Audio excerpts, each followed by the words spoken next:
All right, good evening, everyone. I will call the November 12th, 2024 meeting of the Newtown Township Board of Supervisors to order. I will note that the board did meet in executive session where we discussed the following matters. With regards to litigation, zoning cases at 3701 First Avenue, 309 Earls Lane, 3528 Cayley Road, 30 Valley View Lane, 125 Brookside Road, 15 Bridle Lane, and then with regards to personnel matters, personnel issues related to bonding. I will apologize that the board is starting this meeting 20 minutes late, and I appreciate everyone staying here. With that being said, Mr. Neese, I will ask you to call the roll. Mr. Altieri. Here. Ms. Roberts Lightcap. Mr. Russo. Ms. Chanlis. Mr. San Francesco is unable to be here tonight. Your solicitor, engineer, and manager are here. Thank you very much, Mr. Neese. We will now move down to the moment of silence. There is a few people that the board would like to acknowledge. Number one, obviously, being the day after Veterans Day, we want to acknowledge and remember all of our veterans. Number two, a longtime resident of Newtown Township and someone who was very active in the community passed away recently, Mr. Reggie Zabersky, as well as Mr. Eric Geist, who was a founding member of the Bartram Bridge Committee. He was a Willistown resident, but was heavily involved here in Newtown Township. So I ask you keep all three of them in our thoughts during this moment of silence. And we'll stand for the pledge. I pledge allegiance to the flag of the United States of America and to the republic for which it stands, one nation, under God, indivisible, with liberty and justice for all. We'll now move down to section 5, which is approval of the agenda. I will note that there is two things. Number one, item 17.8 will be removed from the agenda. And anyone who is here for the conditional use hearing related to 14 Phillips Lane, which is at 14.2, and Tom, I'll do this again. I'll do this again, Tom. You don't need it for right now. 14.2, that is going to be continued until the December 8th, 2024 meeting of the Board of Supervisors. So that's 14 Phillips Lane. With that being said, I'll ask for a motion to approve the agenda as amended. I'm sorry, the 9th, December 9th. Yeah, it's the 9th, unless you want to meet on Sundays. No, I'm good. With that being said, can I get a motion to approve the agenda as amended? So moved. Second. Motion was made by Supervisor Russo, seconded by Supervisor Roberts Lightcap. Is there any board discussion? All those in favor signify by saying aye. Aye. All those opposed? Motion carries. We'll now move down to section 6, public comment for agenda items only. If there's any members of the public who have any public comment that they wish to provide with regard to an agenda item, please come up to the podium, state your name and address for the record. I will ask, though, if it is related to the conditional use hearing at 4605 Westchester Pike, I think it's probably best that we wait. Everyone will have the opportunity to provide public comment while the conditional use hearing is going on. And I think for record keeping purposes, it's probably best that we have it all together. So I'll explain that process, and anybody who wants to have a voice or provide any public comment during the conditional use hearing will have that opportunity. But if it's anything unrelated to that, but it is an agenda item, you can still more than welcome to come up to the podium. Just state your name and address, sir.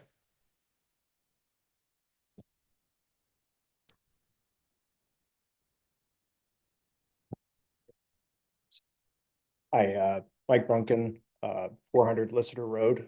My comment is about item number 17.10, creation of the trails map. I wanted to voice support for the creation of the map.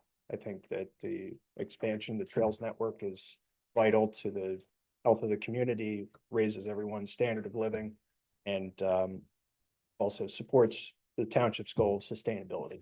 So I think you should support it. Thank you very much. And just to be clear, that is for the official map at 1710. Yes, it is. All right. And then if you can, just for our purposes, can you just state your name and address one last time? Or just Yeah. your name? I'm sorry. Mike Brunken. How do you spell that, Mike? That's B as in boy, RUNKEN. Thank you very much. Thank you. Anyone else with public comment related to any agenda item? Hey, let the record reflect there is no additional public comment. Section 7, minutes. Can I get a motion to approve the amended minutes from October 14, 2024? Second. Motion was made by Supervisor Chandler, seconded by Supervisor Russo. Is there any board discussion? All those in favor signify by saying aye. Aye. All those opposed? Motion carries. 7.2, can I get a motion approving the minutes from the October 28th, 2024 meeting? There's Second. motion was made by Supervisor Chandler, seconded by Supervisor Roberts Lightcap. Is there any board discussion? All those in favor signify by saying aye. Aye. All those opposed? Motion carries. Section 8, resolutions of recognition. 8.1, consider approving resolution 2024-25, recognizing Ruthie J. Severino for years of service in the Township awardee of the Delaware County Veterans Freedom Medal. Supervisor Chandler. Resolution 2024-25 honoring Ruthie J. Severino. Whereas Newtown Township recognizes longtime resident Ruthie J. Severino, who, upon graduating from high school, joined the Navy as a high school hospital recruit and began her naval duty at the Philadelphia Naval Hospital. And whereas Ruthie J. Severino enrolled in a college nursing program and graduated in 1979 at the age of 41 with her RN degree and worked at local hospitals for 32 years, while also serving as an EMT, and ran an ambulance with the Newtown Square Volunteer Fire Department for 13 of those years. And whereas Ruthie J. Severino for the past 25 years has served as either vice president or president currently of Military Women Across the Nation, formerly Waves National, supporting many military events, charitable functions, and participating in parades, funerals, and Veterans Affairs. And whereas Ruthie J. Severino in 2012 volunteered with the American Baptist Churches of Pennsylvania and Delaware to build a rubble house in Haiti for those displaced by a major earthquake. And whereas Ruthie J. Severino, upon retiring at the age of 73, volunteered with community volunteers in medicine for 5 years to help to provide medical and dental care to those in Chester County with low income and no medical insurance. Now therefore be it resolved, the Board of Supervisors of Newtown Township would like to recognize Ruthie J. Severino for her example, commitment, and service to Newtown Township community and beyond. Adopted this 12th day of November 2024, and that's my motion. Motion was made by Supervisor Chandler. Is there a second? Second. Motion was made by Supervisor Chandler, seconded by Supervisor Roberts Lightcap. Is there any board discussion? The only thing I will say is we spoke to Ruthie on the phone on Saturday. She was not able to make it tonight.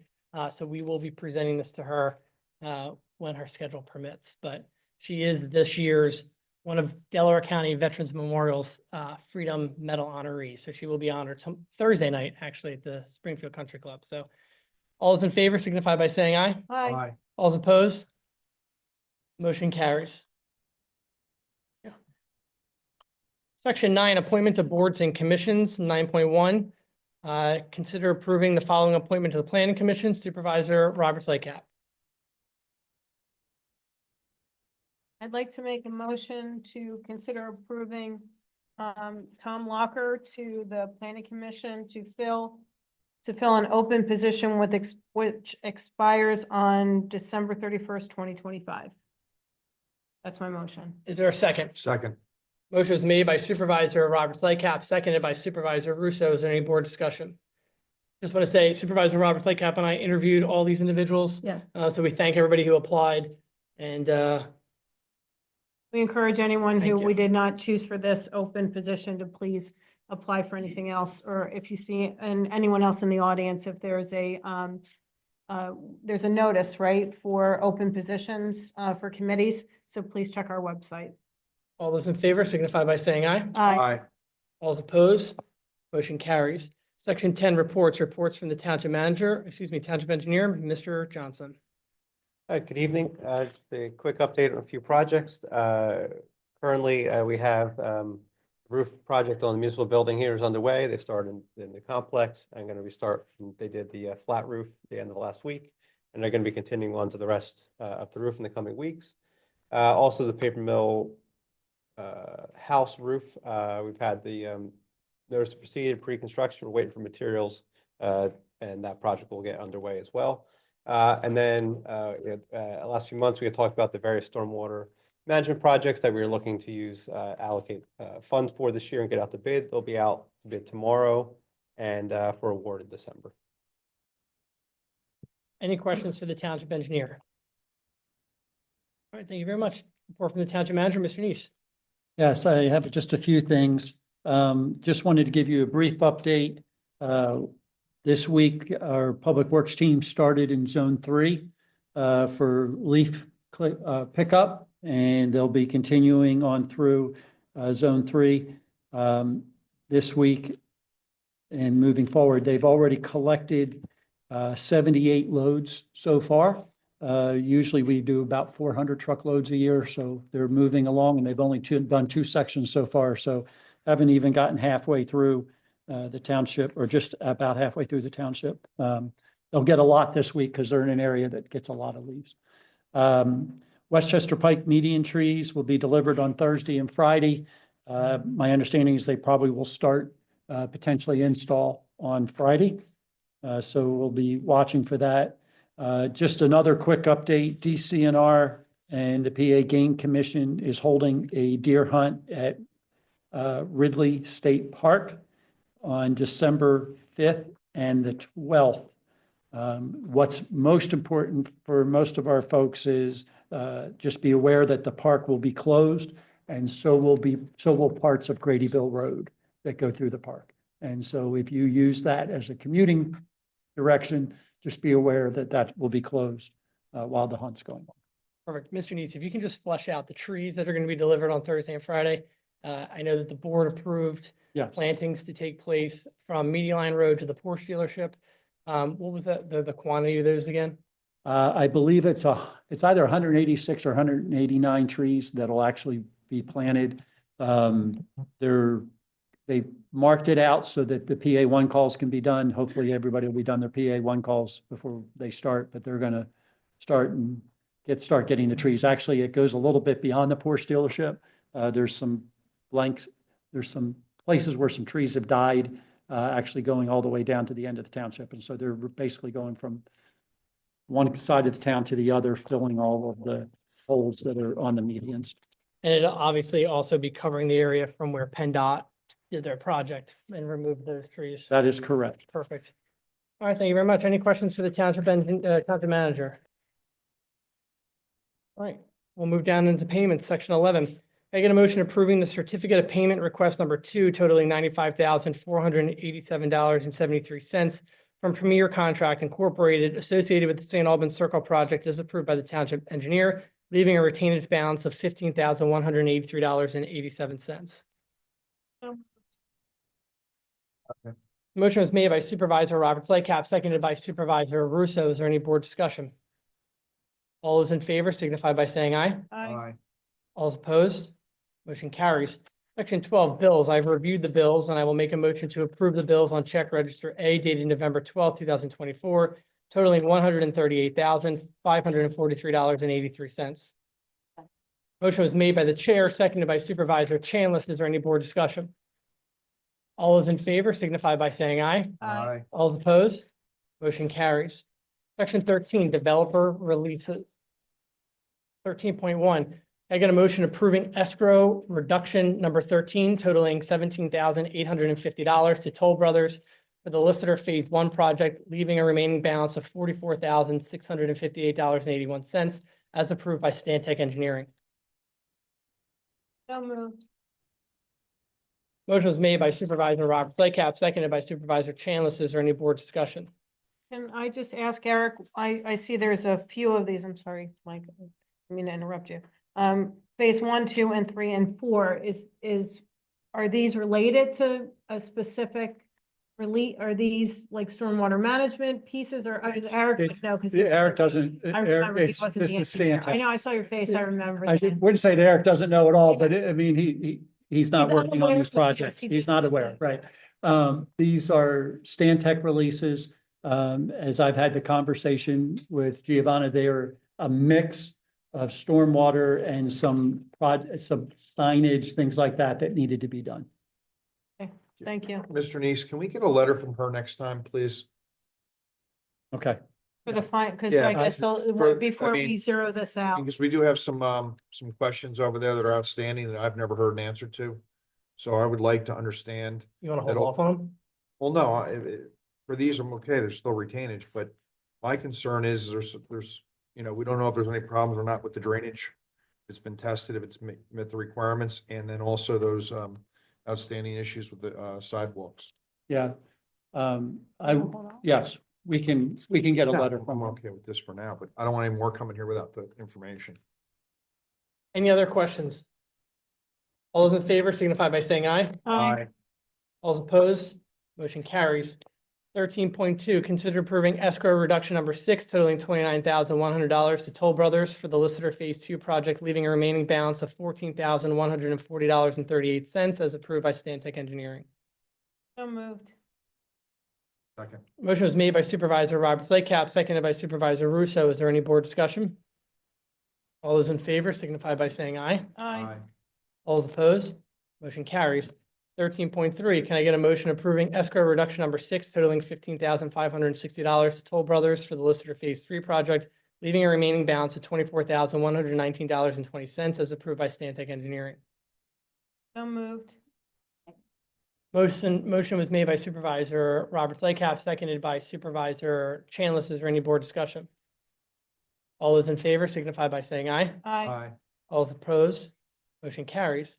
13.4, can I get a motion approving escrow reduction number 7 totaling $18,380 to Toll Brothers for the Listener Phase 4 project, leaving a remaining balance of $735,064.30 as approved by Stantec Engineering. So moved. Second. Motion was made by Supervisor Roberts Lightcap, seconded by Supervisor Russo. Is there any board discussion? All those in favor signify by saying aye. Aye. All those opposed? Motion carries. Okay. Don, if you want to start getting set up, we're gonna now, Tom, when you're ready. So I will note for the record that it is 7:38 on Tuesday, November 12th, and that we will be opening the conditional use hearing for 4605 Westchester Pike, the Logistics Center. A couple of housekeeping items to go over for everybody in the general public, as well as for the board and the applicant. The way we're gonna do this is a quasi judicial body. This is sitting as a quasi judicial body with regards to this conditional use hearing. At the end of this explanation, I'm going to ask anyone who received a notice that wishes to be a party protestant to come up to the podium and state your name and address for the record. If there's no objections from the applicant's attorney, you'll be admitted as a party protestant. And then the process will go this way. Mr. Petroza, as the attorney for the applicant, will present their case in chief. I don't know how many witnesses Mr. Petroza has, but he will go through all of his witnesses.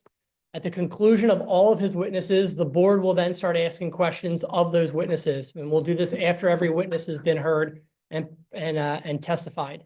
At the conclusion of the board asking any questions, the party protestants who registered at the beginning of this will then be able to get up and ask questions of those witnesses. I will then give Mr. Petroza the opportunity to do any rebuttal if he feels the need to do any rebuttal. And then the board will then allow for public comment. So if you're an individual from the community who's not necessarily in that affected area, meaning you did not receive a notice from the township, we will still afford you the opportunity to provide public comment. At the conclusion of public comment, this board will adjourn for an executive session to discuss potential conditions related to the conditional use hearing. Now, I want to mention that there's 2 hearings that will go on simultaneously. You have the conditional use hearing, which is essentially the use to allow the logistics center to operate. And then you have your land development application.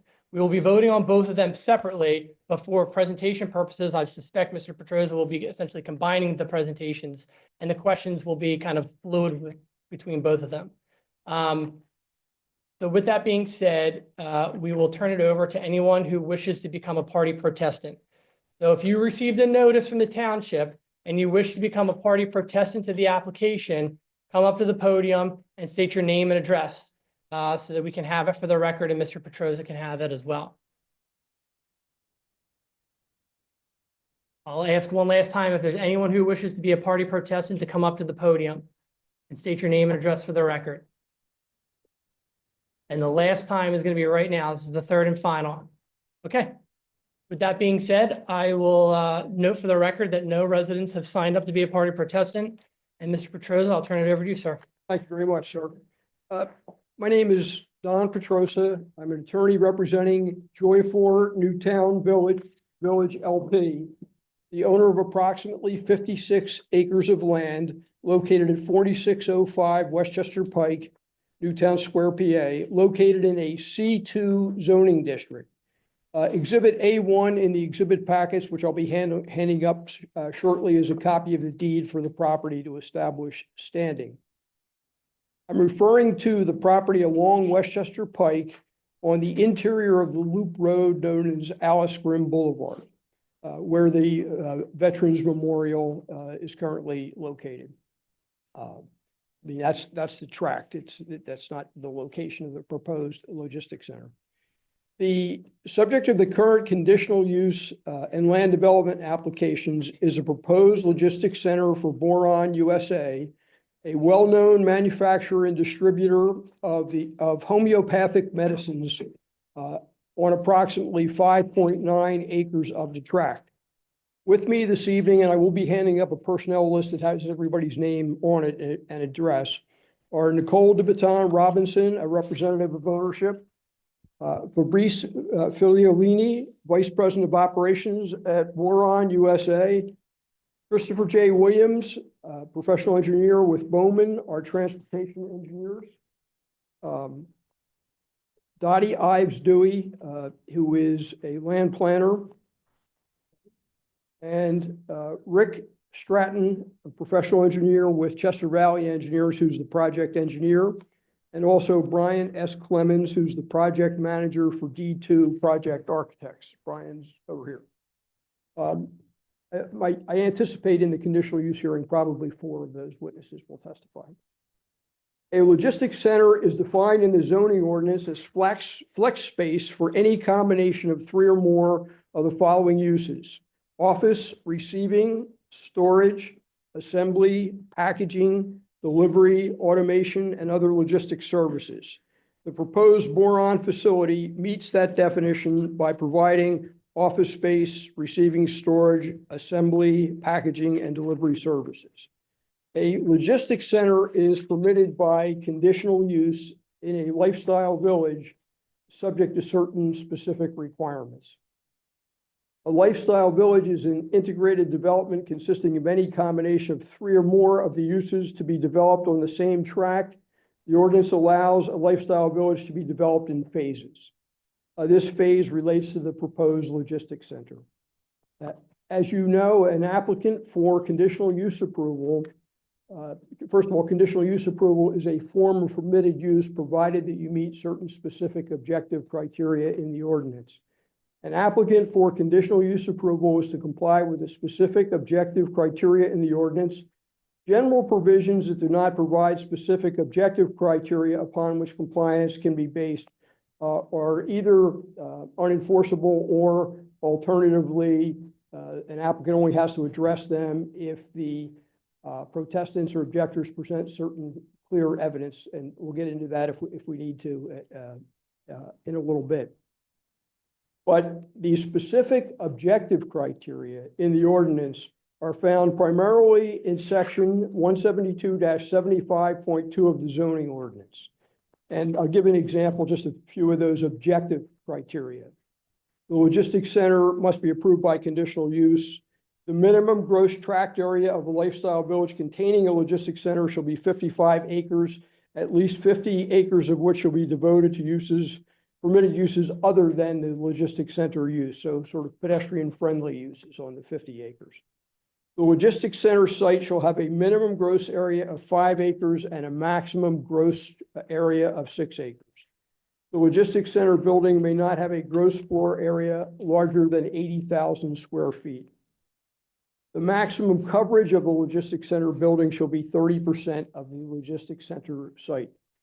There are certain setbacks that are set forth in the ordinance, and these are all very objective. You can tell whether somebody met them or not because they're specific and objective. The setback from Westchester Pike is required to be 150 feet. From all other street rights of way for a logistics center, it's 80 feet setback. From property lines of single-family detached residential uses, in other words, single-family detached houses, 150 feet. From all other property or lease lines, 50 feet. The exterior of the logistics center building, this is another specific objective criteria, shall include general characteristics of an office building, such that a minimum of 20% of the area of the front facade shall consist of windows and/or doors, basically glass. and a minimum of 10% of the side facade shall consist of windows or doors. Manufacturing and refining are not permitted at a logistics center.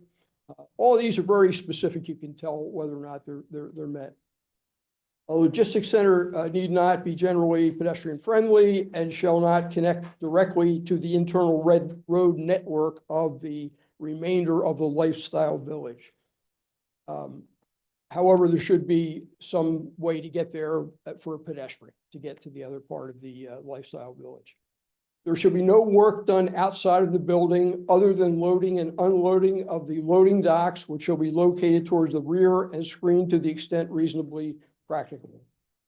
There should be no outside storage of product or material, and there should be no truck deliveries, pickups, or idling after 8 p.m. or before 7 a.m. Those are the specific criteria for a logistics center in a lifestyle village. There are general conditional use standards found at section 172-89, which we don't believe are our burden of proof, but we're going to address those anyhow. We have a witness to address all of those general criteria as well. I prepared a personnel list identifying the members of the development team who are present, as well as exhibit packets for the board members. I would like to note that on October 24th, 2024, the Newtown Township Planning Commission unanimously recommended approval of the conditional use application and, by the way, the land development application. I would like to call my first witness I'm going to call in just a minute is Fabrice Filiolini to tell you a little bit about Boron and to describe the operation of the proposed logistics center. Fabrice will be followed by Chris Williams to address traffic issues, and then Dottie Ives Dewey, the planner, to address planning issues, and finally Rick Stratton to address engineering issues. With that, with your permission, I'd like to hand up the personnel list and the exhibit packets to the board.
My 17 sets of the plans, if you would like to have them. I didn't put them in the packet.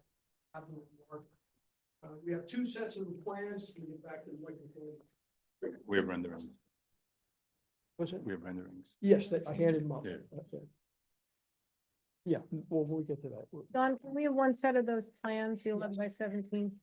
Yes, I think probably 8-9, which are, here's why we have 2 sets. 8-8 were the last plans that Eric had an opportunity to do and issue a review letter. 8-9 are plans that were revised on November 4th that were, I think Eric has maybe seen, but has not had an opportunity to issue a review letter.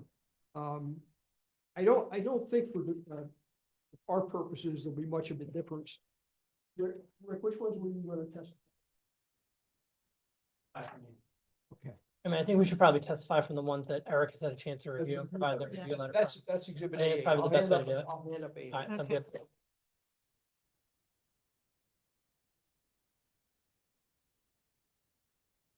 So the ones that are dated November 4th, am I allowed to ask this question now? The ones that are dated November 4th are the responses to Eric's Yes. review letter? Yes. Okay. Anything that you don't agree? I mean, was there anything that was was contentious, or you just applied it and made the change? We submitted a response letter, I think, addressing all the comments, not only Eric's, but any other comments that we had from the fire marshal or the arborist, and put that all in a response letter.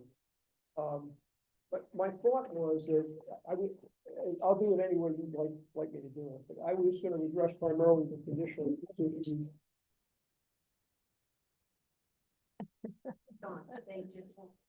You can't hear it?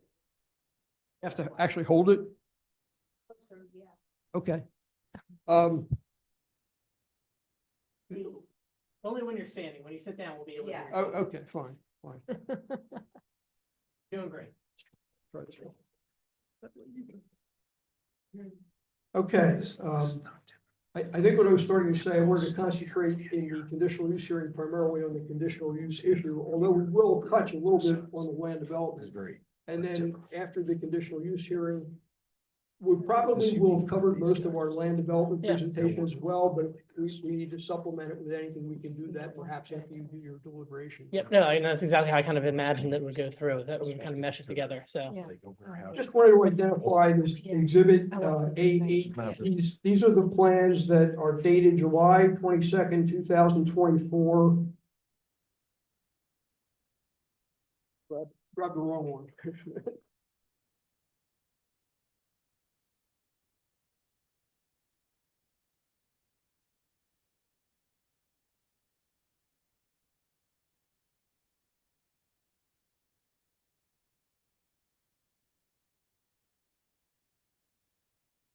And these were last revised September 25th, 2024.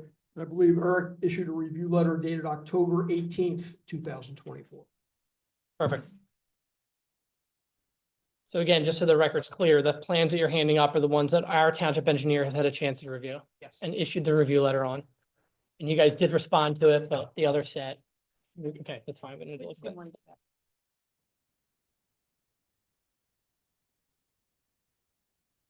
Just to be clear, I mean, Eric has looked at the most recent plans. It's really technical type stuff. So I mean, there's no major changes between the two. It's just they've addressed some issues that he raised, and he just doesn't have a formal review letter yet.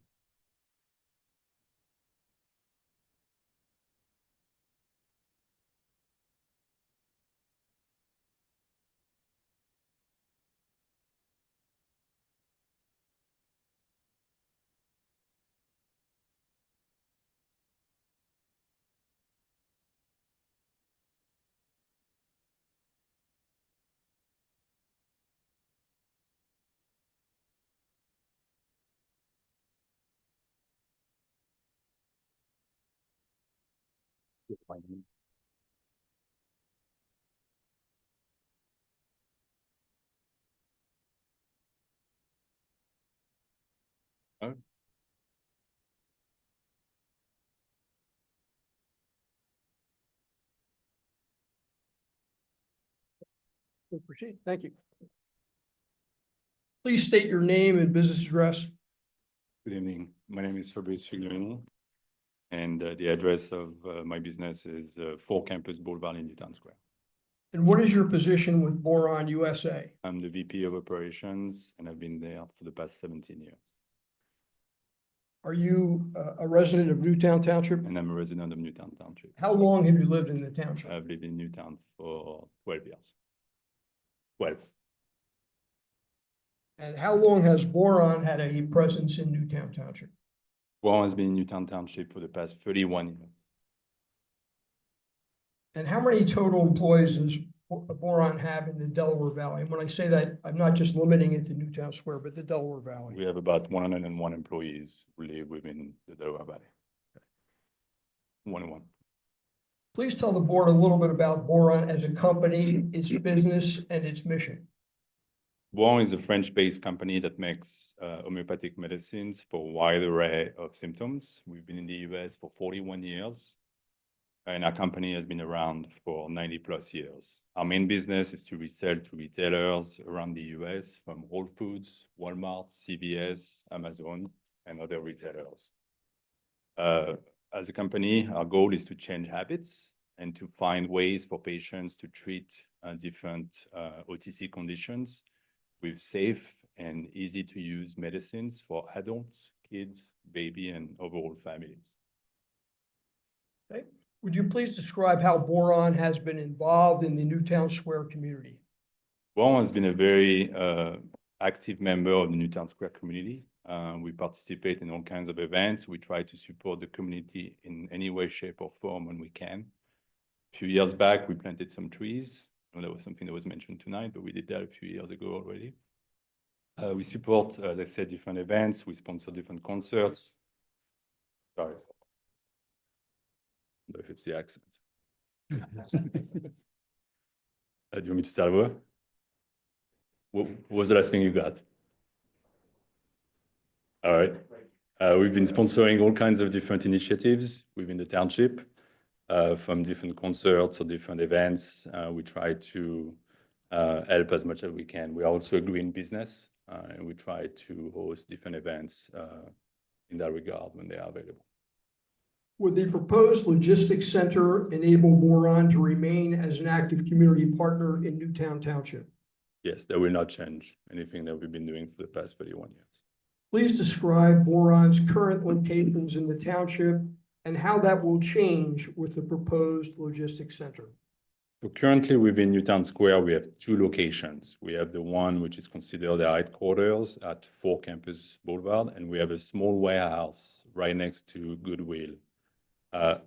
Goodwill.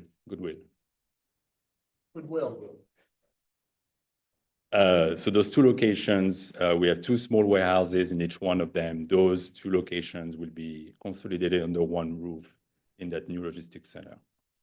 So that, just so we're clear, if the new logistics center is built, would the warehouse location in the Newtown Business Center be closed?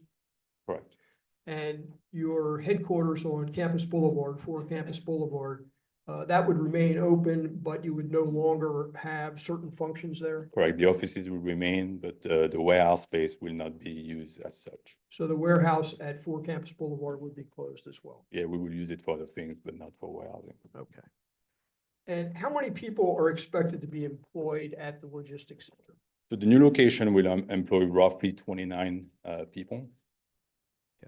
Will the new employees, will they be new employees or relocated employees from your other locations, or a combination? of both? 19 will move from currently 4 campus, and 10 will be new jobs.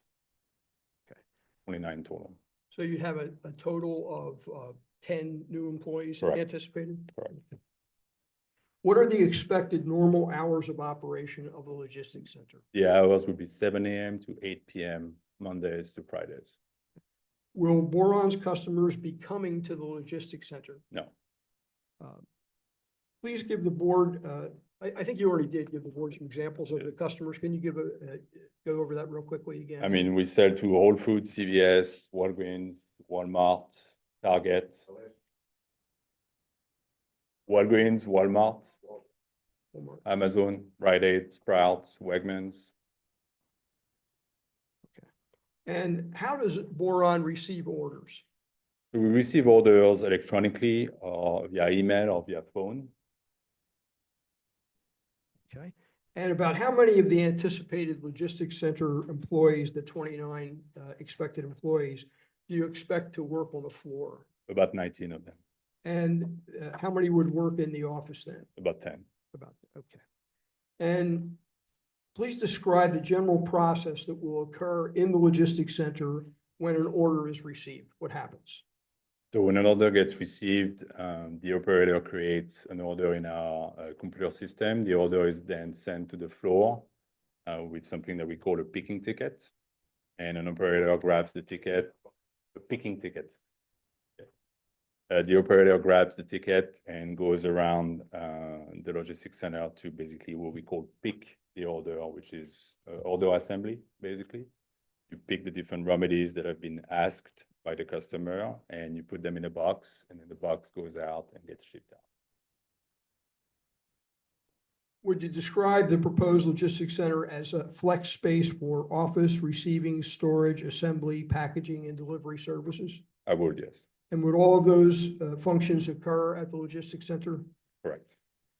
Now, did you direct your architect to design the exterior of the building to include general characteristics of an office building with the area of the front facade to consist of at least 20% of windows and or doors, and the area of the side facades to consist of a minimum of 10% windows and or doors?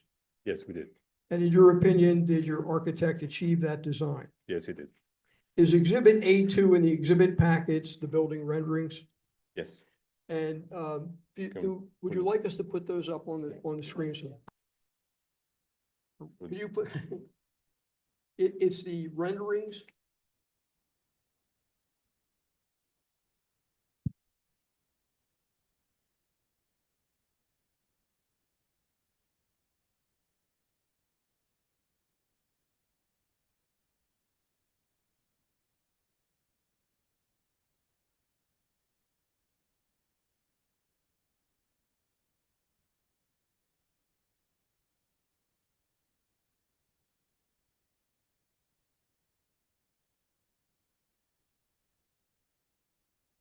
Is, well, yeah, I guess that's part of, it looks like A2A. It doesn't show the whole building.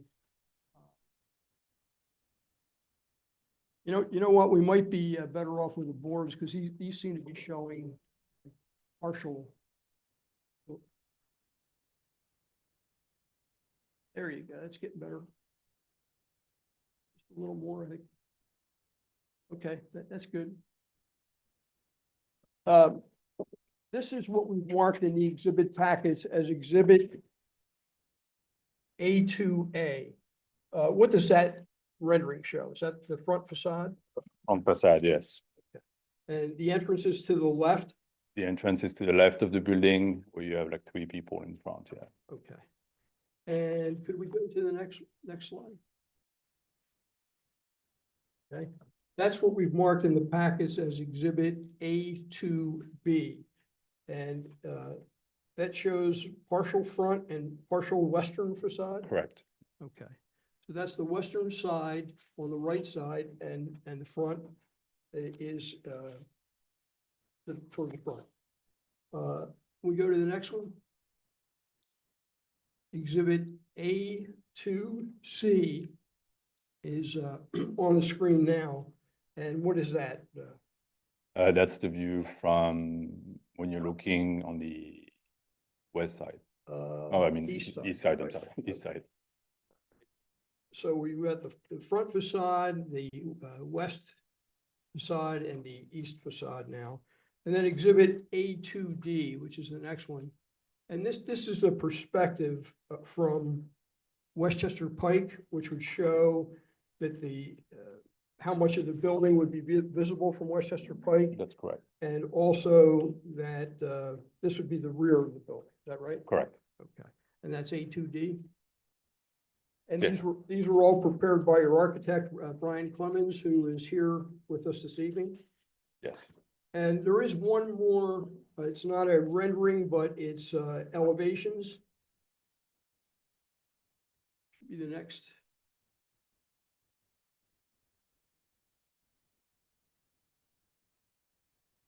Your package is A2E. It was actually submitted with the renderings. It should have been the next page, but, oh, there you go. I think you got the thing. That's it.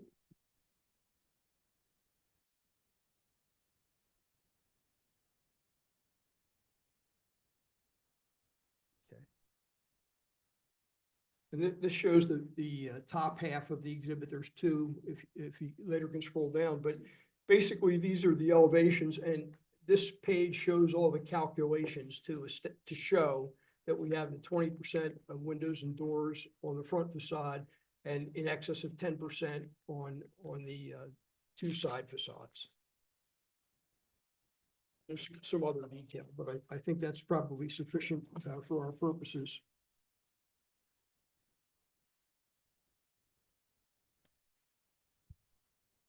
Will there be any manufacturing or refining at the logistics center? No. Other than loading and unloading at the loading docks, will there be any work done outside? No, nothing will be done outside. Will there be any outside storage of product or material at the logistics center? No. Will there be any truck deliveries or pickups or truck idling after 8 PM and before 7 AM? No. Do you believe the Boron Logistics Center is designed to be a state-of-the-art facility with low impact on the environment and surrounding community? Yes, I do. Is there anything you would like to add, Fabrice? No. Okay. The board may have some questions. You didn't share a floor plan with us. How much of that is two-story office and how much is warehouse? So, I mean, most of the place is going to be the logistics center. The office space is only going to be taking about 4,000 square feet on 2 floors. Thank you. You just flesh out. I'll just jump off on the last question that was asked. Low impact on the environment and surrounding area. I know with regards to surrounding area, I'm guessing we're talking about traffic, which the traffic engineer will address, but with regards to environment, you want to flesh out what you think it's going to be the low impact? So I think the way we are looking at this building, first of all, if approved, we have to comply with the FDA. So there are a lot of things we're going to put in this building, from climate control, HVAC, that has to be compliant with the FDA because we store medicines inside. You're saying FDA? FDA. FDA, okay. Yeah. FDA. Yeah. Eventually, we would like to put solar panels on the roof as well. We will not be doing that out of the gate from a timing standpoint, but we will do that down the road. The idea with the building of having glass panels is actually something we embrace because we want the light to be in the building. We want our employees to have access to outside light. What did I say? We want the light to be inside the building. Yeah. Did that answer your question? Yeah, it did. It did. So I know that you stated solar panels. You're not going to do that right off the gate, but you plan to do that eventually. Are you Yes. doing the entire roof of solar panels? Are you thinking about doing a section? We don't have an actual concept just yet, but the idea will try to be sort of self-sufficient. Okay, so with regards to the solar panels staying on the roof, is there, and the reason why I asked whether it was going to be the whole or just a portion, is there any plans or discussion for a green roof or a blue roof? We looked at green roof, and so far that hasn't been very conclusive for us. So, but we haven't made our mind just yet. And what about the blue roof? The blue roof, we haven't looked at blue. Okay, Is this a LEED certified building? So the idea is to build it along the LEED certified standards. I'm not sure we will go for the certification. We will go for the certification. I'm not sure we will go for the certification, the LEED certification. Thank you. I ask why? Budget, probably, at this point. Budget.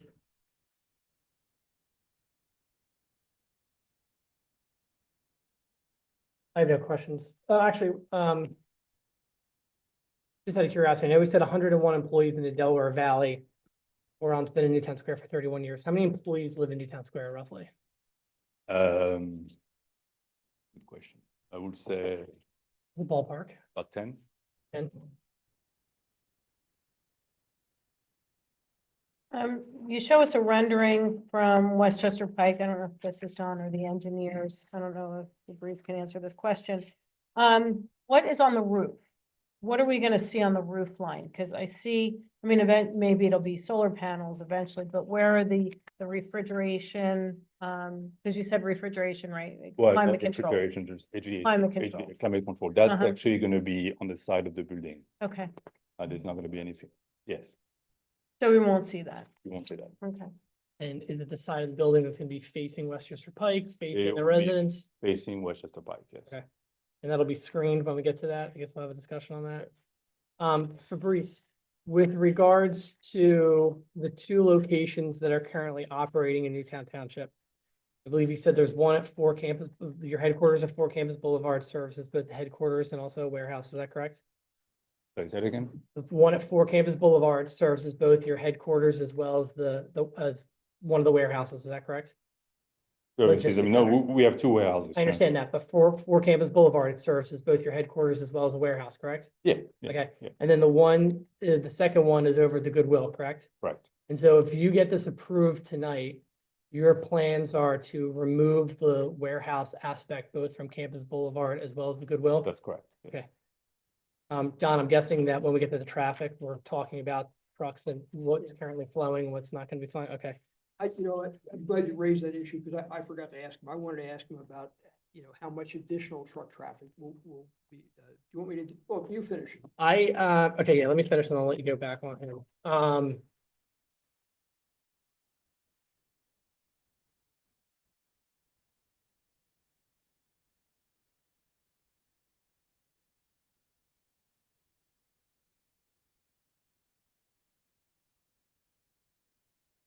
I think you're good, Don.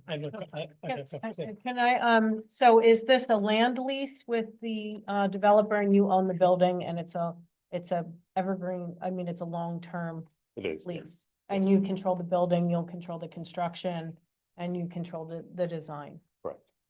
Thank you. Any other questions from the board? Don, if you want to Yeah, go I'd back. just to- like to clarify. So you're going to eliminate the warehouse function at 4 Campus Boulevard and also in the Newtown Business Center, Newtown Business Center.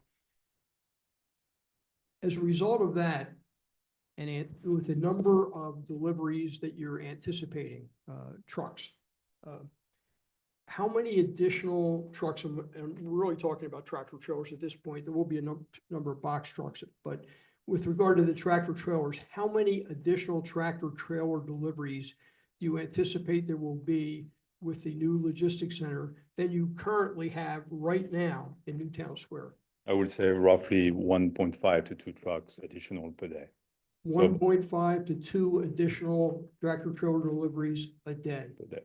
So something probably About not 10 a more week. than 10 vehicles a week, Yeah. tractor trailers a week. Yeah, we're getting traffic today to those 2 locations. And those tractor trailers deliveries that you do get, what size tractor trailers do you typically get? I mean, the maximum right now is 40 feet. 40 feet? Yeah. Is that what you would anticipate Yes. at the new location as Yeah. well? Yeah. Okay, so they're not the real big No. tractor trailers? No. Okay. Just to flesh that out. So you're saying that if this logistics center is approved, and I know it's a little confusing because we have existing warehouses versus what we're doing now, but you're saying that you're only expecting to see an increase of 1.5 to 2 tractor trailers a day for a total of 10 additional tractor trailers on the road per week. The net increase, yes. The net would be- increase, yes. because we already have 2, because there's already 2 that are operating. Correct. How many box trucks do you think will increase? The box trucks would be UPS, post office would be box truck or. Whatever you guys define. I know in I your mean- traffic report, you say tractor trailers and then you have box trucks, parcel trucks. Yeah, What is is there a I mean, box proposed trucks, increase? we are getting to, what we're getting today, or we'll get tomorrow? Give me both. What we're getting today is probably around 4, A day or But- 4 a week? about 4 a day, Okay. 2 to 3 a day, and tomorrow it's gonna be about 6. 2 to 3 a day. And then if this logistics center is approved, you think it'll be what? 6, 6 a day? 6 a day, yeah. And that's similar to the UPS, Amazon box trucks. That's what we're speaking about when we say. Amazon does not pick up from us. Sorry, yeah, but UPS, UPS okay. size, the brown trucks, yeah. And those trucks currently right now, with regards to the 2 locations, both at Campus Boulevard and the Newtown Square Business Center, are they flowing from both Campus Boulevard and the Newtown Square Business Center and vice versa? Or if I'm picking up at the one at 4 Campus, am I cross-pollinating essentially? Am I picking up from both locations, or am I just going to one location and leaving and another truck's going to a different location? I mean, How is Today, I would say the traffic that comes to campus only goes to campus, and the traffic that goes to Newtown Business Center only goes to Newtown Business Center. The transfers, they happen, but probably once a week or so. Okay. Does that answer your question? It does. So the traffic going to 4 campus, you got that? Yeah. Okay, so that traffic is gonna, what was the question?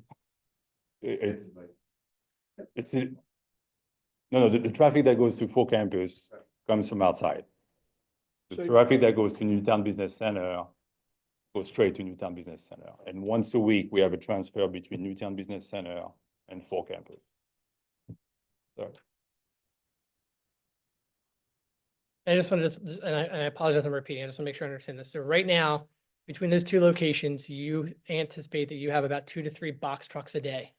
Yes. And if the logistics center is approved, you're anticipating an increase of 3 more to 6 a day, 4 to 6. 4 to 6, okay. Any other- Going to one, I'm sorry to interrupt, going to one place, I don't mean to harp on this, but you're going to Yeah. one place, right now you're going to Correct. 2 places, Correct. so, okay, so it's actually, I understand. Any other questions from the board? Ms. Ennis. Thank you, Maurice. The next witness will be Chris Williams.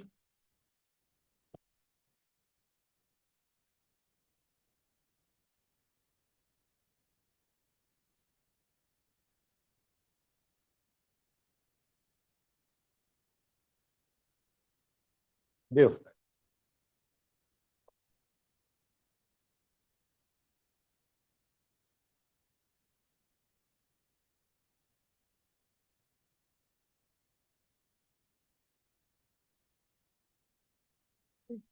State your name and business address.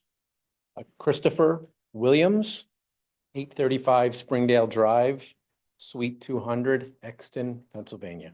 And what is your occupation or profession? I'm a traffic engineer. And by whom are you employed? I'm employed by Bowman Consulting, formerly known as McMahon Associates. McMahon was acquired by Bowman in 2022. And in what capacity are you employed by Bowman? What's your title?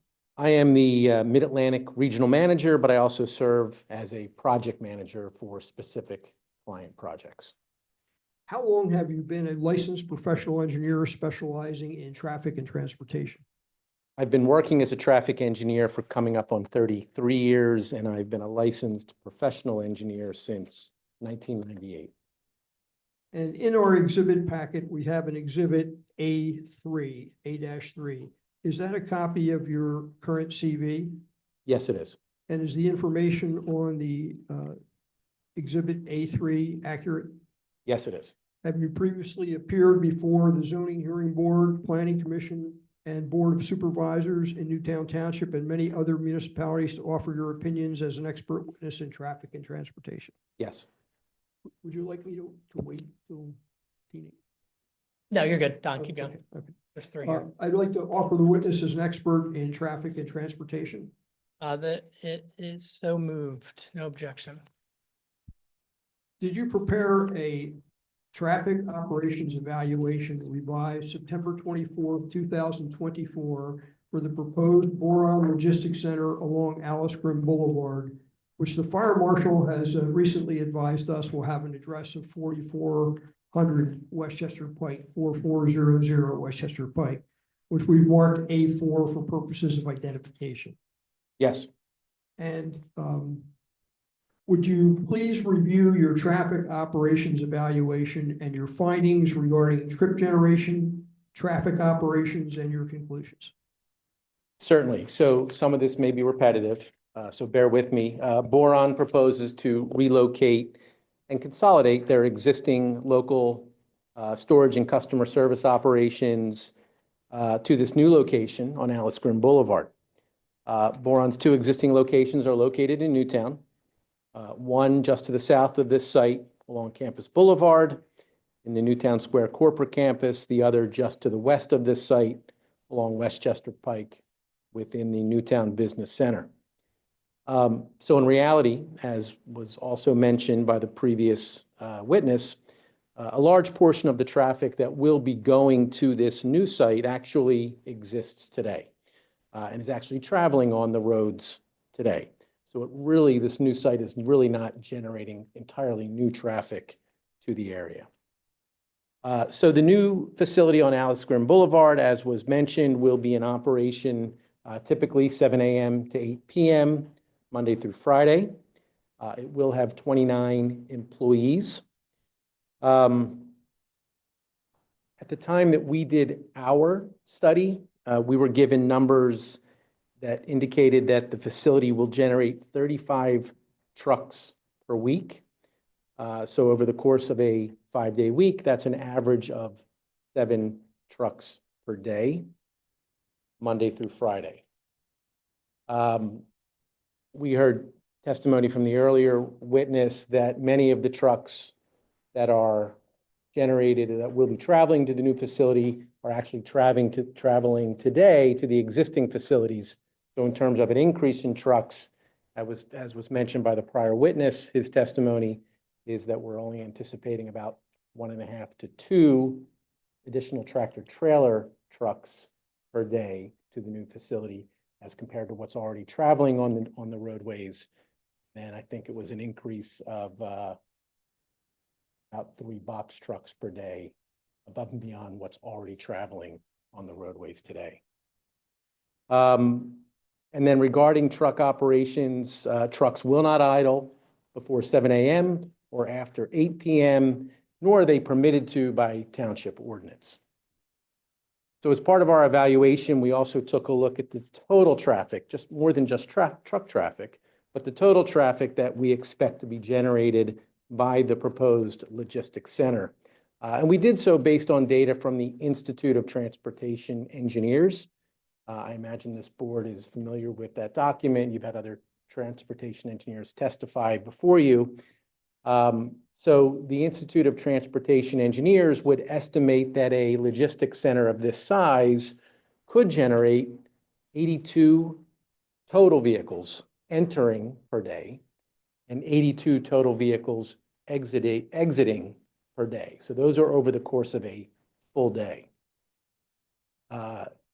Further, 25 entering vehicles and 8 exiting vehicles during the peak 60 minutes in the morning rush hour, and then 10 entering vehicles and 26 exiting vehicles in the peak 60 minutes in the evening rush hour.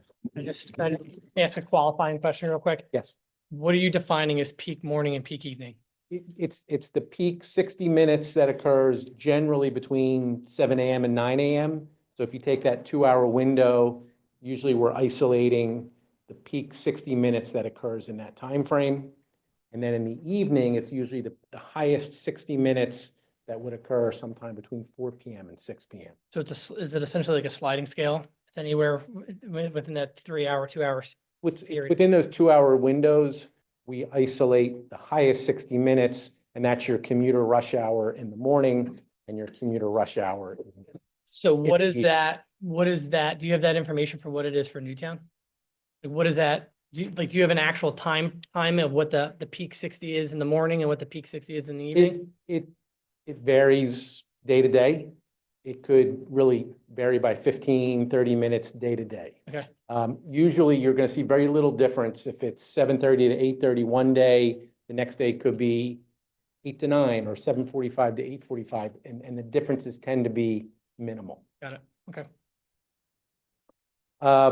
So again, I just presented the total trips that we anticipate to be generated by the facility based on data from ITE. But again, you'll recall that of the 29 employees working at the new facility, I think 19 of them are just relocated from the existing 2 sites. So that traffic is already traveling on the roadways today. And then there would be 10 new employees to the new facility. So that would be new traffic. So much of the traffic that will be traveling to the new site is traffic that's already traveling on roadways in the area in Newtown Township. And again, most of the traffic generated to the facility is car trips associated with the employees. We spoke about the truck numbers. Those are much less. So these anticipated trips based on ITE, 25 entering in the morning, 26 exiting in the evening rush hour, they match up really well with the proposed site, the specific site in Boron, in that Boron anticipates 29 employees. So our trip numbers, our total trip numbers match up very well with the employee count. So for me, that's important because we based our trip estimates on general data from the Institute of Transportation Engineers, but it actually matches up really well with the Boron facility when you look at the total employee count. That's the biggest generator of traffic. So it matches up very well.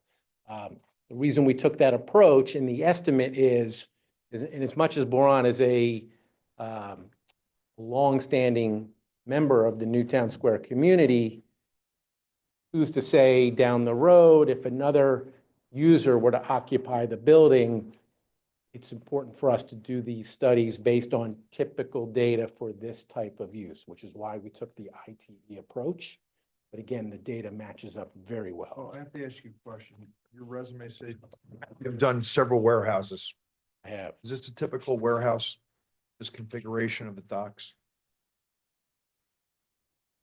I'm actually not. Well, familiar my with- question to you is, you've seen a lot of warehouses, where I've built over 3 million feet of warehousing. This is not a typical warehouse. Every warehouse that's ever built has doors from one side to the other. The whole back would have warehouse doors. This does not have that. So So I it don't- limits the amount of traffic that can come to this facility. It limits the amount of trucks that can come to this facility versus a warehouse that would have doors throughout the whole back, correct? This is a limiting factor. I'll be honest with you, I'm not as familiar with the specific building layout. Well, let me ask you a question. Look at the doors now. If you have 1, 2, 3, 4, 5, you have 6 doors, correct? And 1 drive-in door.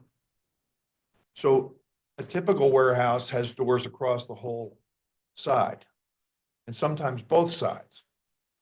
So this one here is constrained by the amount of doors, the amount of vehicles can actually come to his facility are limited by the area of delivery, correct?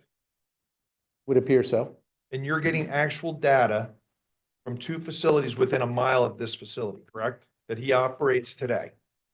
I'm not getting actual, I'm not sure that I understand the question. I Well- based Well, you my, just said that he has a facility that's literally next to this, right? The Newtown Business Center is literally next to this, right? yes, And his other facility is a mile up the road, right over here. correct. Okay.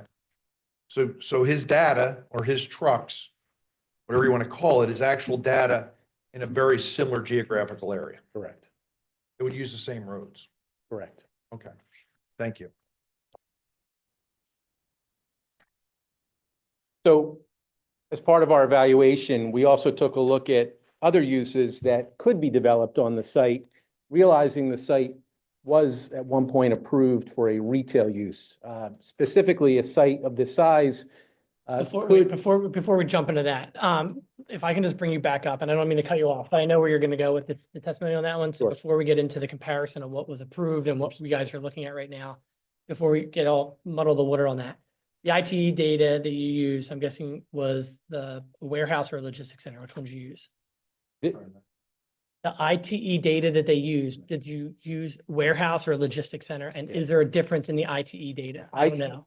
ITE does not have a use defined as logistics center. So the ITE use that most closely matches is warehouse. But the warehouse definition includes uses and operations that would be similar to a logistics center. Okay, and then going back to, again, I just want to flesh this out because I'm confused at what you were saying.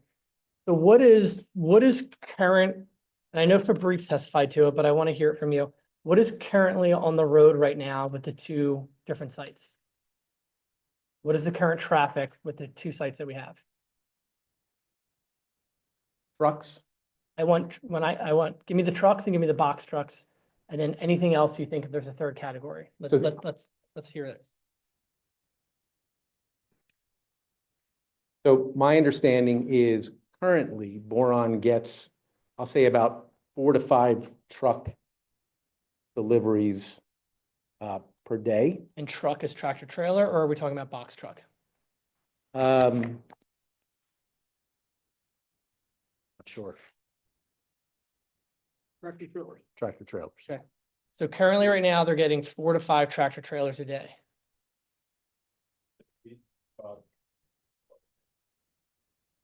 Three tractor trailers and 4 box trucks. And is that per site?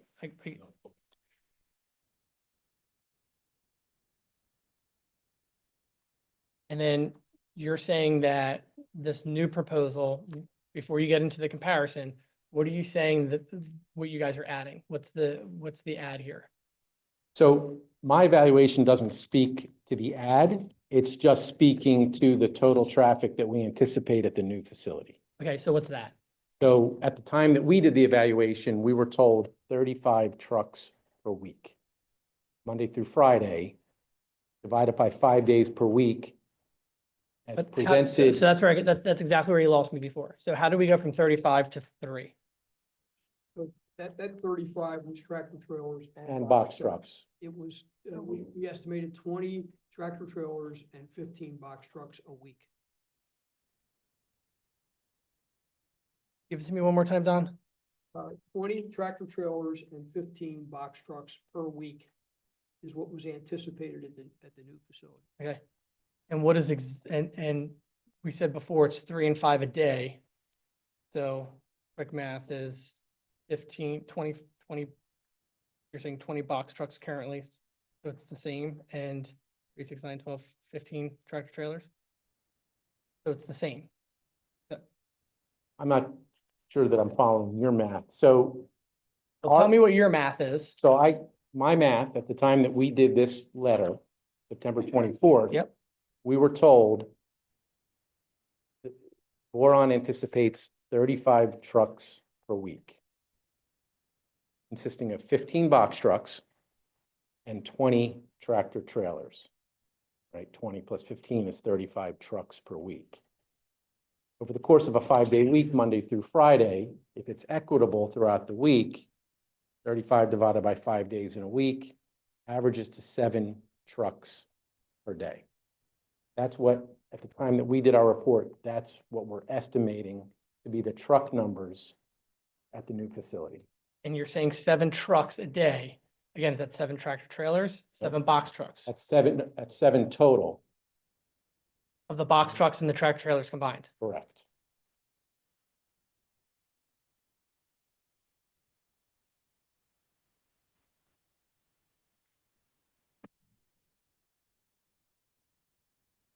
Okay.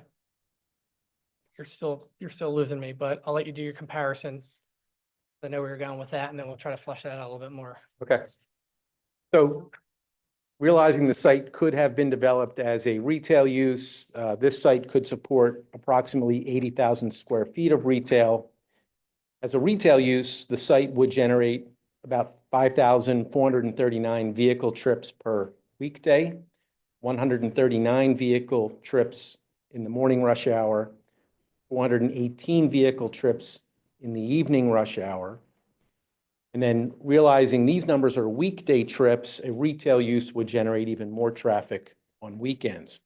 So comparing a retail use that could be developed on the site to the proposed logistics center, the logistics center would generate anywhere between 76 and 97% less weekday traffic than would be generated by a retail use on the site. So as a result, the Boron facility would have essentially no traffic impact as compared to a retail use on the same site. The other thing it's worth noting, the eastern section of Alice Grimm Boulevard, which is currently closed, it is proposed as part of this development to open Alice Grimm Boulevard, the eastern section between Westchester Pike into the property to the edge of the Boron site. So opening up that eastern section of Alice Grimm Boulevard. The intersection of Alice Grimm Boulevard and Westchester Pike was designed and built in the early 2000s, I believe. It was planned to accommodate a whole lifestyle center with a lot more traffic than will be experienced with Boron. Therefore, the intersection, the adjacent roads, in our opinion, can certainly handle the traffic that would be generated from the Boron site, and we don't expect that this development will have an adverse impact on traffic operations.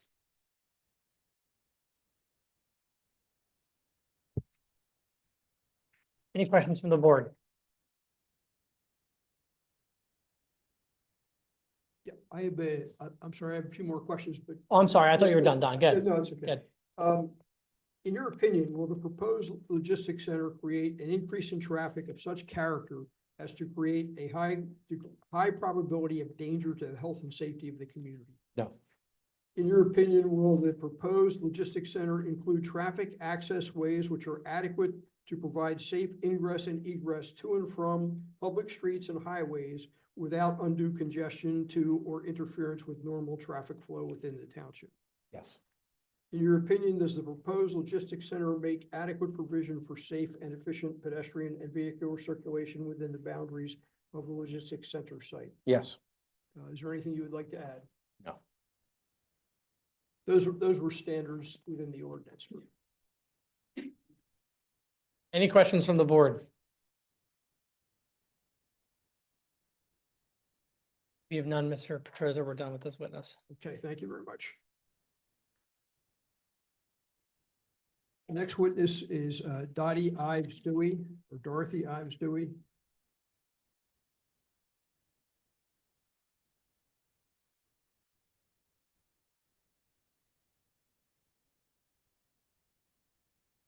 Yes.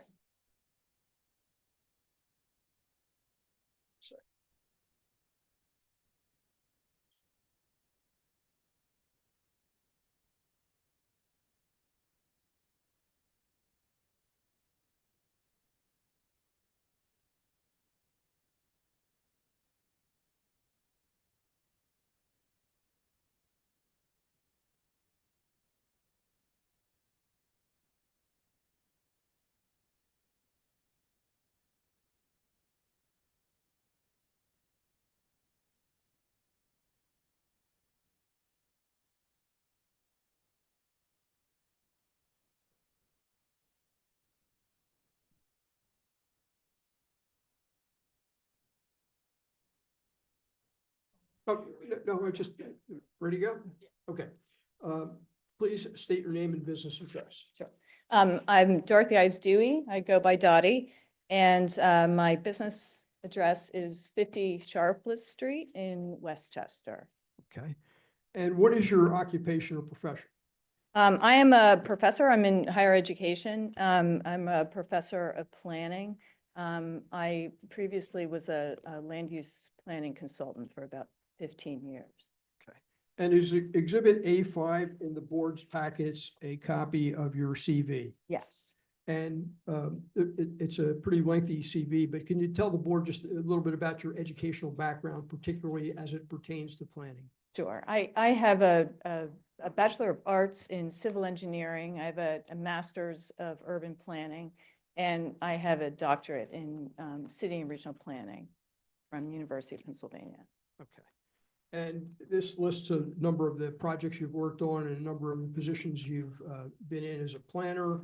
And some of the firms you've been with are Thomas Committa Associates and Black and Thomas and Panzak, among others. Correct. I would, and it also goes into some other positions you've had. You were chairman of the Radford Township Planning Commission for a while and Yes. on the commission for quite a long time. And it also indicates some of your publications and awards and honors. Correct. I'd like to offer her as an expert in the field of planning. Without objection, so moved. Thank you. Now, Dottie, did you prepare a planning report which we've marked exhibit? I think it's A6, is it? In the packets, yeah, A6 for purposes of identification. Yes, I did prepare that report. Okay.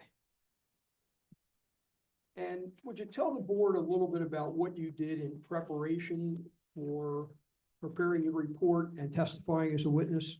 Sure.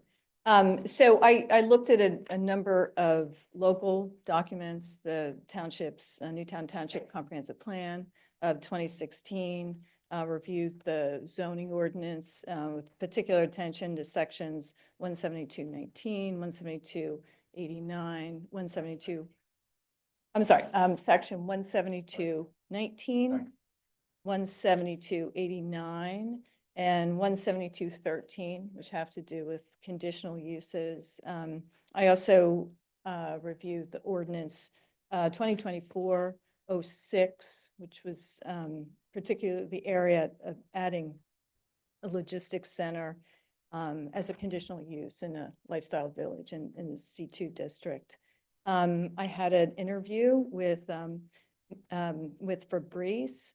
I reviewed the preliminary and final land development plans for the development. I read the traffic report that was just, where you just got some testimony on that from Bowman. And I also looked at the wetland delineation report, and then some of the letters that had been submitted, both from the township engineer and then responses to the township engineer. And I also did a little bit of research on logistics centers from the American Planning Association and other professional sources to really, kind of get a sense of what some of the land use concerns are around uses such as this. Could you tell the board just a little bit about what you learned or with regard to the size of logistics center and how this one compares to a typical logistics center? Sure, and I'll just to give some context here and say, this is kind of a new frontier a bit in planning and land use planning. 20 years ago, we weren't talking about logistics centers. I mean, they really have come about with the rise of e-commerce, which is a significant component of our economy today. So really, communities around the nation are having to make sense and, grapple with these types of uses. There's not a lot of consistency around when you look at the variety of logistics centers, distribution centers that are out there. There are a lot of terms for them. Not a lot of consistency about, kind of classifying them into types. It's really kind of an evolving space right now. But the planning department of the state of New Jersey put out a recent report that was kind of interesting, that looked at the whole spectrum of different types of distribution and logistics centers and tried to categorize them into various types. And on the large end, you have major distribution centers, which I'm sure many of us have seen at interchanges, and they tend to go from 500,000 square feet to over 1.5 million square feet. They need to be located in places where they can handle intense amounts of traffic. So they tend to be near interchanges. And then the next step down, there are what they call large logistics centers, which tend to range from 150,000 square feet to 500,000 square feet. Again, a much more intense type of use. There are high cube types of logistics centers now, where you have the very tall buildings. They tend to be around 200,000 square feet.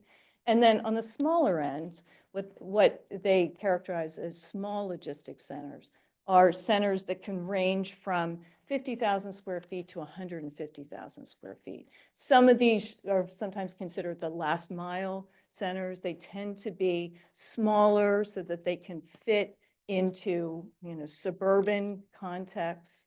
And so some of the considerations around planning and controlling the land use have to be are around mitigating the impacts so that uses like that can be appropriately located into a variety of areas where you'll have surrounding neighborhoods. So I would say that a logistics center of just under 80,000 square feet is very much on the small end of these types of uses.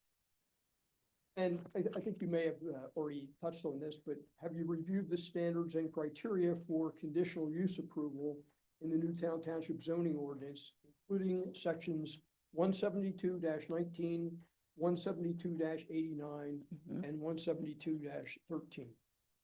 Yes, I've reviewed all of those. Okay. And 172-13 is actually for special exceptions, but That's right. the other two sections incorporate that by reference.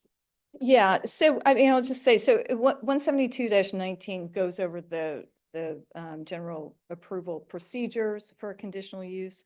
172-89, section 10, A through P, items A through P, lists 16 standards that the Planning Commission is expected to consider in recommending a conditional use 172-13 has 6 additional standards related to special exceptions that should also be considered.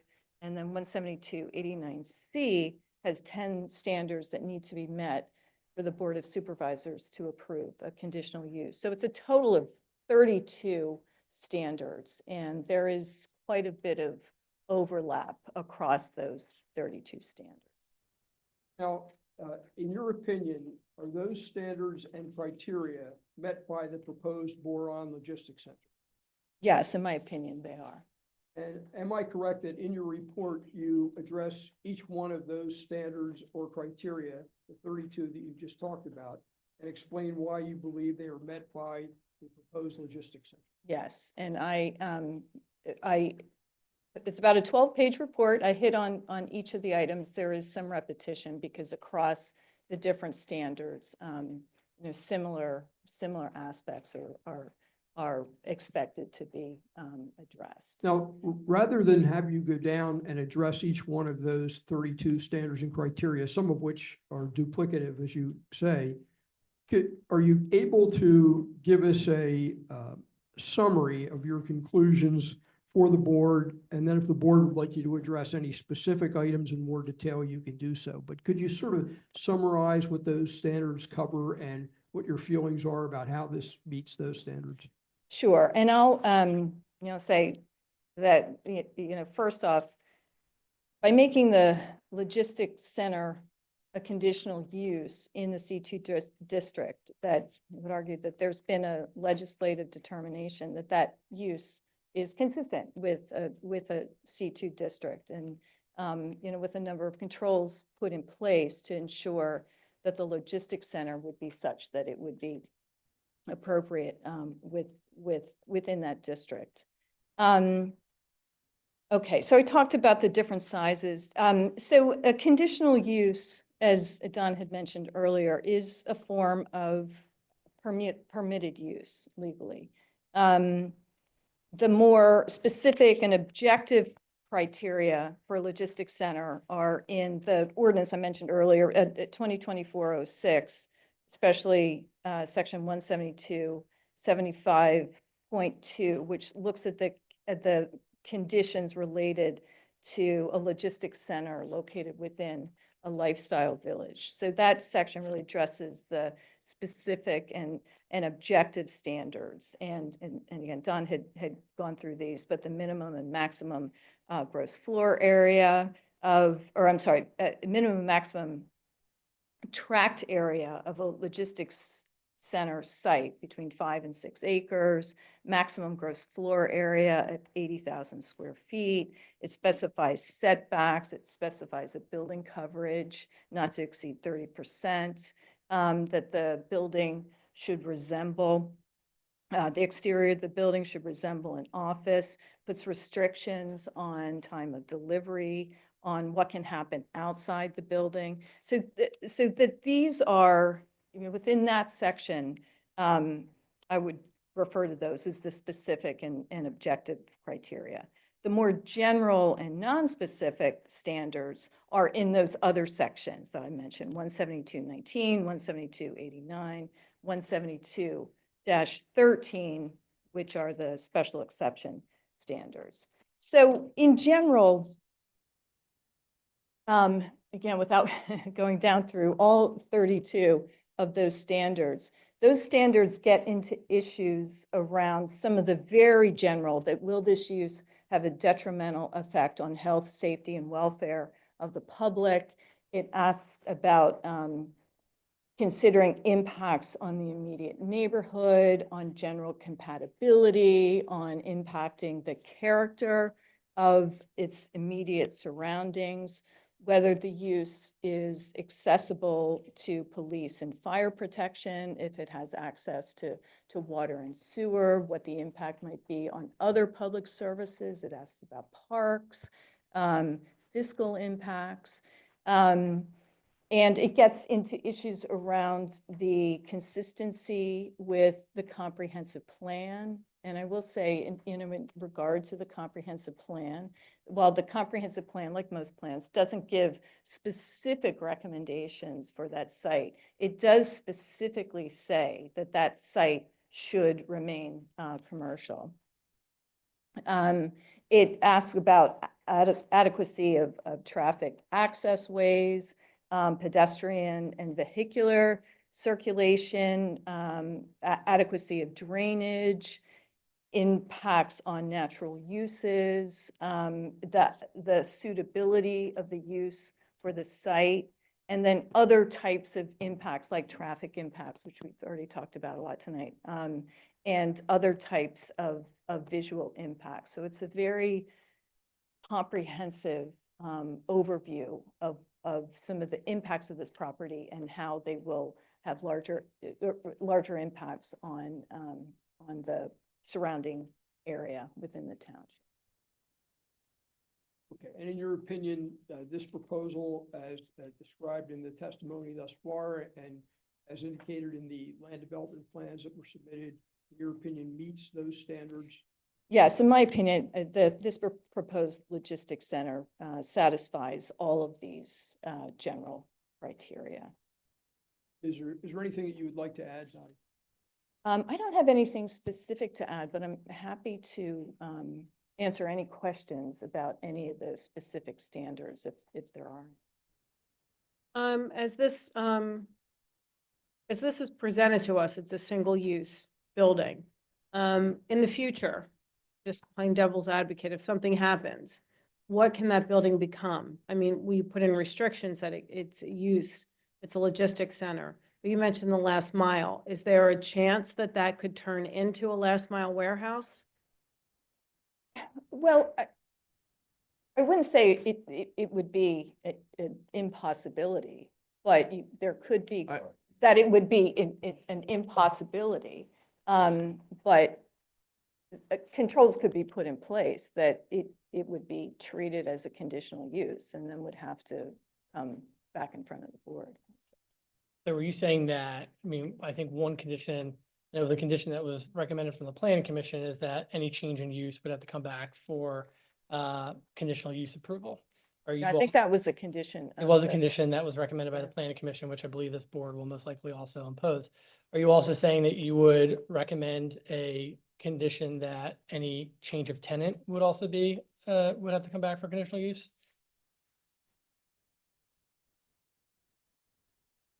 Problem with that? Yeah. Yeah, let's see I'm just curious what the answer is. Well, from the standpoint of land use plan, I mean, what you would be most concerned about would be the use. So if a new tenant is coming in proposing a different type of use, it would be the use that you would be most interested in. I understand that, but have you ever seen, I know Don, I know your attorney just said that there's a legal objection to it. Yeah, I'll let him so flesh I that don't part know. out, but Yeah. you have a doctorate in city and regional planning. I mean, have you ever seen conditional use requirement to come back when a tenant changes? I know it's common in Jersey, but I'm just curious of what your opinion is kind of in Pennsylvania. When a use changes, When a it needs tenant to come, changes. when a just tenant changes. changes, I can't cite any specific examples of that. Again, not to say that it hasn't happened, but I don't personally know of whether when there was a tenancy change that came with conditional use, but certainly if a use changes, that will come back. Have you had a chance, and I believe you did, but I just want to confirm, have you had a chance to review the August 16th, 2024 review letter from the Delaware County Planning Commission? I did, yes. Inside that letter, there were a couple of considerations that they asked us to look at. And I want to just kind of get your opinion on it again in your professional background. The one had to do with that there should be a well-integrated network of sidewalks and walkways, trails to connect pedestrians with lifestyle village businesses and green space. I believe that, well, I'll ask you, because it is also one of the conditions in the conditional use. Do you think that that's been achieved with this plan? I think that the appropriate integration is there. That there will be a sidewalk from the use back to the lifestyle village. I think it's wise to minimize interaction between pedestrians and vehicular activity within the site itself. So I think that there's an appropriate compromise there, that the employees will have the connectivity, but I think for a planning standpoint, that in the interest of safety, that you would want to minimize interaction that is interaction between vehicular activity and pedestrian activity within the site itself. With regards to mass transit, obviously, there's two bus routes, SEPTA bus routes that run up Westchester Pike. I think it's the 104 and the 101. I don't know if there's a bus stop right now on that side. I believe there is on the other side of Westchester Pike heading east. What is your opinion with regards to urban planning of having a bus shelter? Having a bus shelter at that particular location. Again, I haven't looked at that specifically. In general, I think that it's wise for suburban communities to invest in ways that are reasonable to be able to support mass transit. So again, I haven't looked at that site specifically to say whether or not it makes sense to have a bus shelter there. But generally, you agree, I think is what you said, that it makes sense with regards to urban planning to kind of embrace that. Is that correct? Sure. Okay.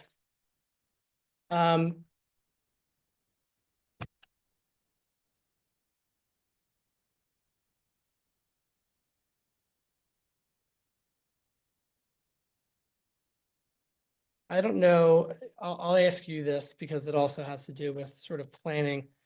There was a comment again from the Delaware County Planning Commission letter in that same one that you reviewed that had to do with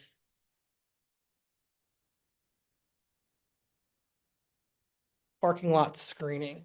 I want to get the exact page here.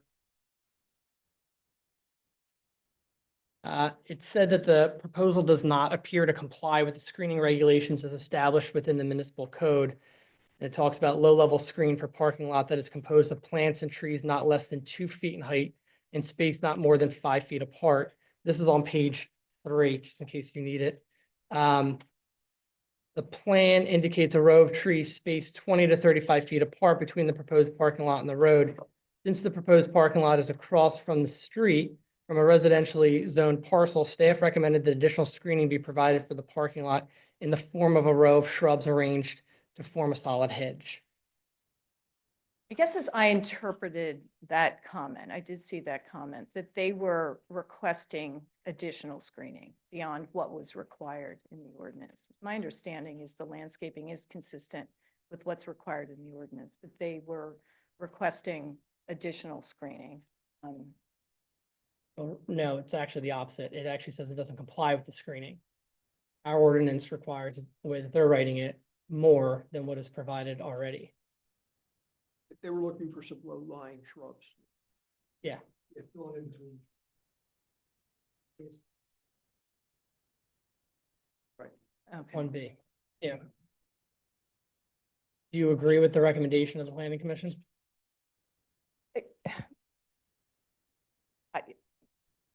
I would say just in general, I mean, I think it's important to have screening between commercial properties and future residential properties. I think that's an important in general in planning. That I didn't look closely enough to say whether that specific recommendation makes sense. So I don't know that I can say for sure that I would support that recommendation, although in general, I think having screening between different types of land use, between residential and commercial, is something that I would support. Okay.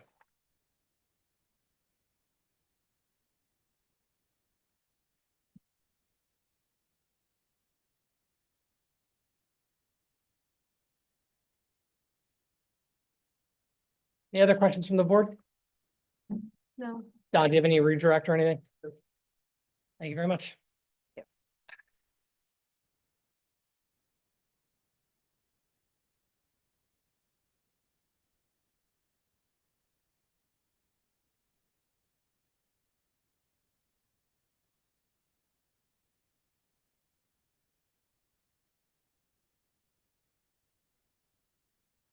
Yes, I do.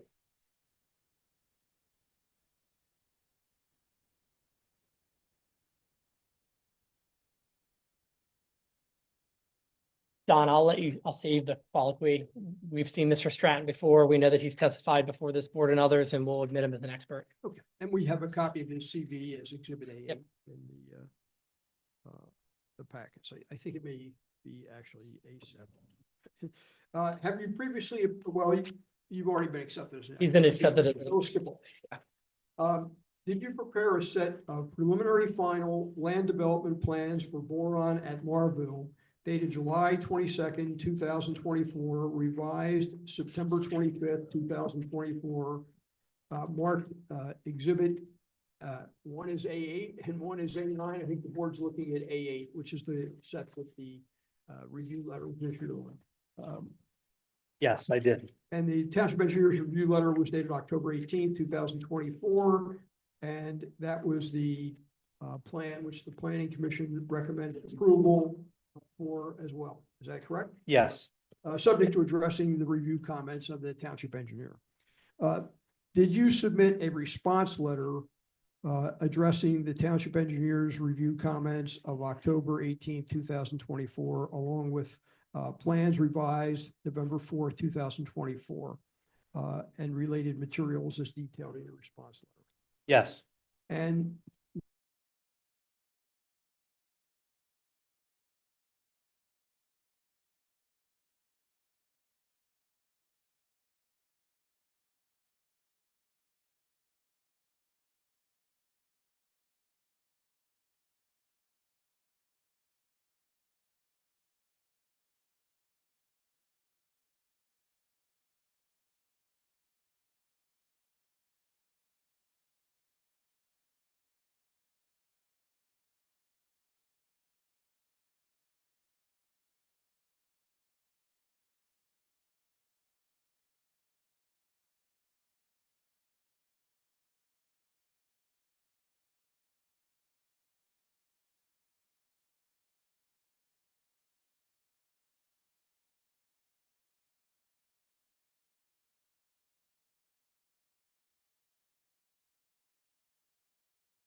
with a number of loading bays.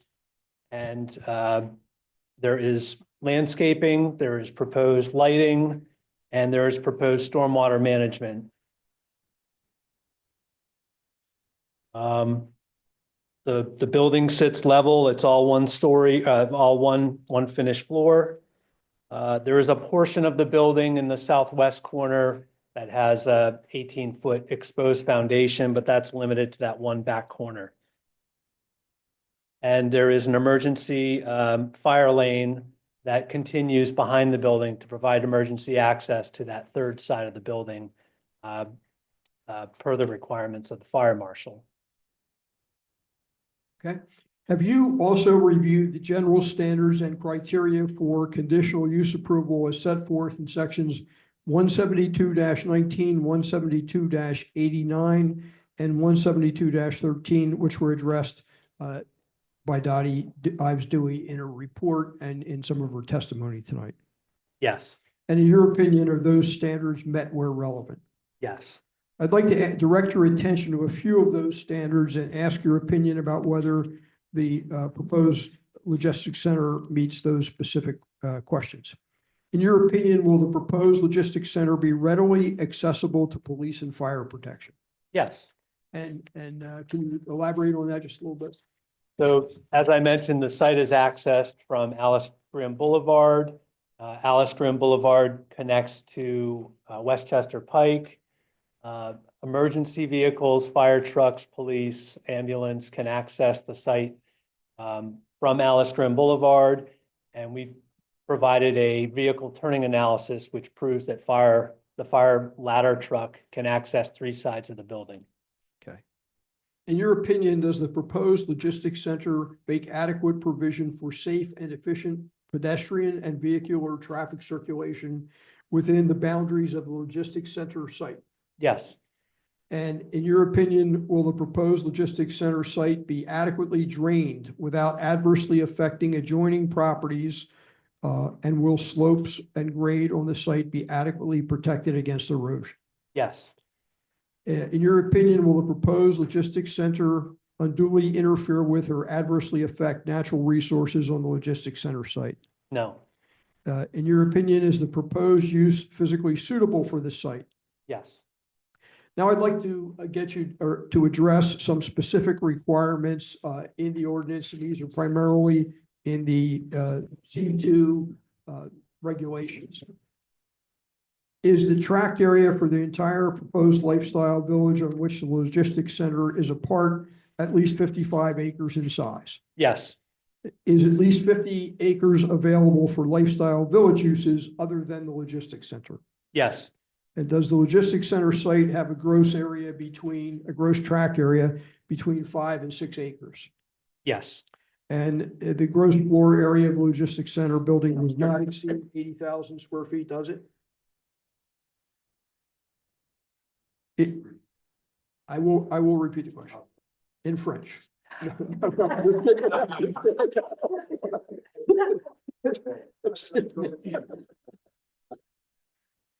Is the gross floor area of the logistics center building not more than 80,000 square feet? it is not more than 80,000 square feet. Is the building coverage of the logistics center building not larger than 30% of the logistics center site? It is not larger than 30%. And is the logistics center building more than 150 feet from Westchester Pike? Yes, Is the logistics center building at least 80 feet from all other street rights of way? yes, Is the proposed logistics center building at least 150 feet from property lines of existing single-family detached residential uses? yes, Will the logistics center be served by public water and sewer? yes, As you know, the conditional use application relates to the proposed use. In your opinion, do the plans as last revised comply with the subdivision and land development ordinance, assuming that a requested waiver from section 148-12 of the SALDO from the requirement to submit a preliminary plan as a separate submission in order to allow a combined preliminary final plan is granted? If that waiver is granted, I think we're also asking for a waiver to use HDPE pipe. If those 2 waivers are granted, will the project comply with the subdivision and land development ordinance? yes, it will. Okay. I just like to go back a little bit. Do you know from looking at the plans, how far the logistics center building is from Westchester Pike approximately? 798 feet. Okay, so almost 800 feet from Westchester Pike, is that right? That's correct. And how far is do you have it available, how far the logistics center building is from the closest single-family detached residential house? Is that an existing house? Yes. Over 800 feet. Over 800 feet, okay, to the closest house. And the parking lot is in the front of the building, which is along Alice Grimm Boulevard. It's not on the Westchester Pike side of the building, it's on, right? Yes. And that parking lot itself is something approximating 800 feet from the closest single-family detached dwelling? Yes, a little less than 800, but Okay. yes. Can I ask a Now- question real quick? That single family dwelling, is that, what is that, Phillips Lane? Is that where you're? That is a home on Phillips Lane. Thank you. Correct. Now, there was some discussion earlier when Dottie Dewey was testifying about the landscaping. Did you want to comment on the landscaping that was proposed? Just to add that since receiving the Planning Commission comments from Delaware County Planning Commission, the landscaping design has been revised at least twice. So since that time, it has been revised. And that can easily be covered in the land development portion of this process. Yes. Okay. Is there anything you would like to add? Not at this time. Those are all the questions I have. We hadn't planned it, but we can. Well, he seems like he's gonna be the only expert on this building. Okay, And I have some questions that are pretty pertinent to this application. sure, we'll bring them up so you can ask him some questions. Okay. Going back up that last comment with regards to landscaping and the fact that it didn't revise twice. You want to talk about what you've revised with regards to the planning commission's letter? We revised the landscaping to address your township arborist's review. We did not address specifically the Delaware County Planning Commission's comments. Okay, so the comments from the planning commission haven't been addressed yet. You only addressed the comments that were raised by our arborist. Correct. And what were those comments that were raised by the arborist? We were asked to provide, and this is actually more of a comment from your engineer, provide plantings that are more appropriate within a riparian buffer. So trees and shrubs and plantings that can survive in a wet or dry climate condition. Got it. You talked a little bit about, well, you mentioned about lighting. I know that at the planning commission, there were residents who were concerned about lighting that I believe live up on Phillips Lane. What changes have been made or what has been done to alleviate the concerns from those residents? Our lighting design shows a foot candle mapping. You have that plan? Yes, that Which sheet plan that? is sheet number 18. Is that also in the earlier plans, the one? Yes. Okay. Yes. Okay. Yes. Can you go to sheet 18?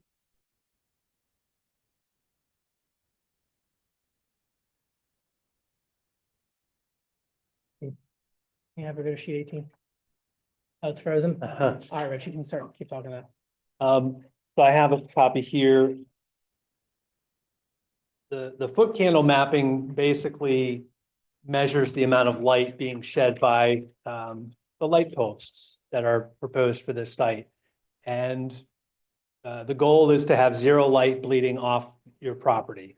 And our design achieves that while also providing an appropriate amount of light for safety for pedestrian navigation and vehicle navigation around the site. So it's finding that balance of being well lit and safe, but not light pollution. So when the residents came to the planning commission, which would have been what, last Thursday? The last Thursday, 2 Thursdays ago? 24th. October 24th. Did they walk away satisfied after you had this, after you showed them this foot candle plan, or was there any additional conversations that occurred? And if Nicole needs to testify to it, we can have Nicole up. I don't know who the proper person is. I just know that was a concern that was raised at the planning commission. I want to see and make sure that that was ironed out. So the residents, we didn't get into site lighting as much as I think there was a concern from lighting from the actual building itself. And our analysis does not measure that. We measure site lighting, not necessarily building lighting. So- It was actually, I think what you may be referring to, there was a question about a light from some construction company or activity or something like that. And I There was think that question that was raised, dealt with, I think. but that was probably dealt with. But with regards to boron, I know that there was questions that they had, making sure that the lighting, because they live up on Phillips, and I remember it, that when the leaves fall down, they don't want to be able to they don't want to be blinded or see like a Titanic-esque building shining in the As I dark. recall, the response at the planning commission meeting, partially from the planning commission, was that there is a lighting ordinance and we have to comply with the lighting ordinance. And he does show the type of lighting that's proposed. They're 20 feet tall. The Downward lighting- facing, Yeah. not upward. I would be more concerned about the building. Are these lights the going next to be question. turned off at night at like say 9 o'clock at night when the cleaners are done? Because we have other neighbors in town that have a 5-story building that leave the lights on all night and everybody sees them. That's an operational and architectural Yeah, detail. yeah, it is, but can you turn them off after the cleaners go? Yeah. Yeah, because We will turn them off. after the Your cleaners. biggest lighting hazard here is gonna be facing the neighbors, because that side has got a lot of windows and glass that faces them. The So, ordinance made us do that. Don, are you fine with that being a condition, or is your applicant Yeah, fine with yeah. that being a condition? We can turn the building lights off after the cleaners have left. So, you guys, your hours of operation are from 7 AM to 8 PM. So what are you saying? Lights are out By by, 10 o'clock, something reasonable. By 10? Yeah, 10 sounds good.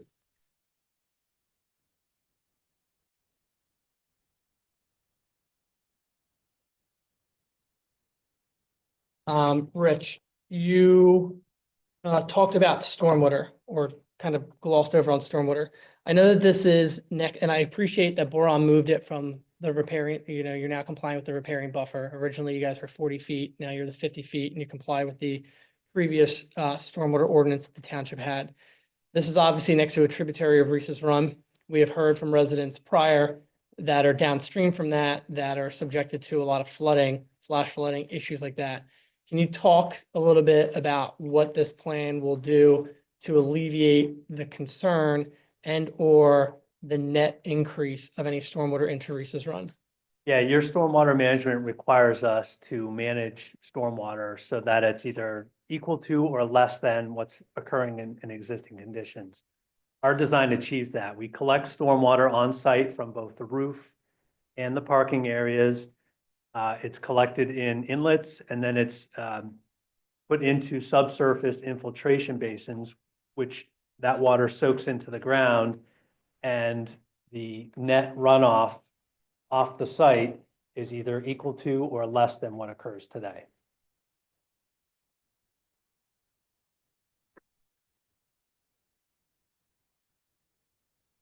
Were you guys required, in the ordinance, I know that it states about an environmental assessment and impact. Was that submitted or required to be submitted? An EIA report, I believe, was submitted originally. I don't recall. I don't have a copy of it with me if one was. It's a matter of requirement of the subdivision land development ordinance. It might either be part of the subdivision land development or as part of the conditional use I process. think it's in the conditional use process. I've worked that over pretty good. All right, so if it's part of the subdivision land development, we're obviously going to be getting into that tonight as well. Yeah, I yeah, don't 'cause you're I don't getting- know if it's in there or not. Yeah. Well, and again, I don't want to debate this back and forth, but submission reports and statements. And it says that items 1, 2, 4, 5, and 6 shall be submitted with the preliminary plan submission. Items 3, 7, and 8 shall be submitted with the final plan submission. And the EIS is, I'm sorry, are you reading from a review letter? no, I'm reading from the ordinance. Oh, what section is that? This is section 172-79, site review. Paragraph E, and then it lists items 1 through 8. For any land development? What's that? 172 is zoning. Yeah. That's what's puzzling me. 17279 site review. It's all part of the ordinance.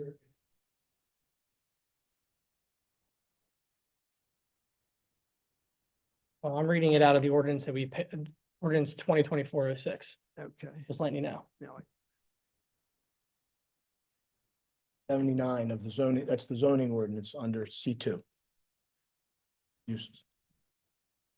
Oh, so the answer to this is that we don't know whether an an environmental impact. I don't have a copy of that. Can I ask you a question? On the north or the southwest side of the property, where it says 153.8 feet to the property line from the corner of the building. Right next there, you have a number 50 feet. Is that off the riparian buffer? Which sheet are you referring to? Um, Sheet 3, the site plan? Yes, the 50-foot labels the Yeah, site riparian three. buffer. So that's your 50 feet outside the riparian buffer, right? So have you done a lot of warehouses? Yes or no? I've done several. Okay, so when you have a truck court for a warehouse, it has to be symmetrical, correct? It has to be similar to the depth you would have between the bays here on the right side or the northeast side of the building. Or it's actually the southeast side of the building, where you have the 6 bay doors, a midget door, and then the drive-in door. You would have to have the same truck court if you wanted to put more doors in this building, correct? It would have to be the same depth from the building to the front of the court to turn the trucks in and out, correct? If more loading docks were proposed, yes, you would need that. So, much. so would you be able to stay out of the riparian buffer to do that with this drawing? If we were to propose more loading docks, Yeah, if you were to propose more loading docks. some, but not the entire length of the building. So maybe a handful. I don't know the number. I haven't studied. Right, but you'd be in the riparian buffer, right? Yes. Thank you. Any other questions from the board?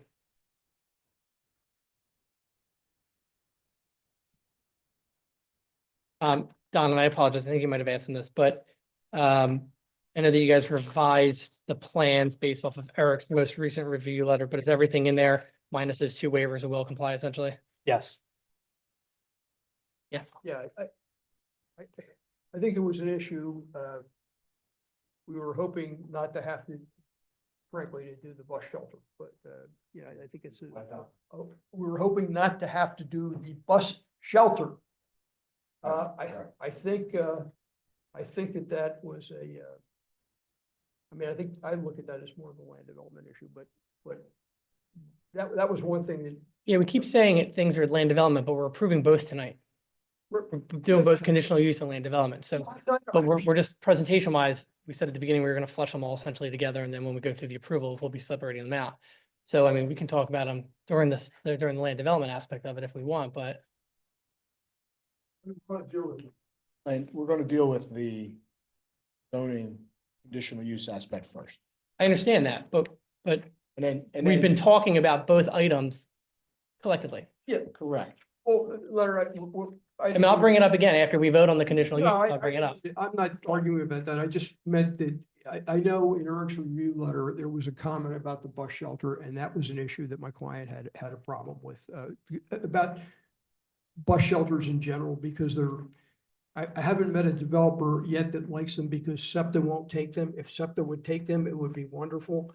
They're a maintenance nightmare. They become places where signs, advertisements are plastered all over the place. And they're just, they're a nuisance for somebody who's got to maintain them, and liability. Is everything in the fire marshal's review letter dated October 2nd? I guess that's all will comply. Yes.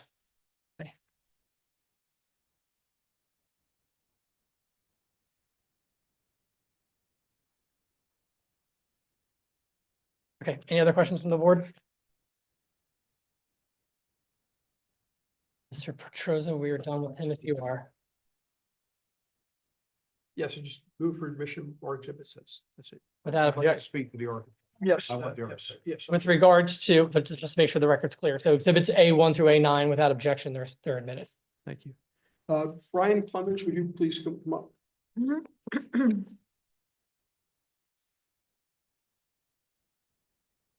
Brian, first just tell the board who you are and then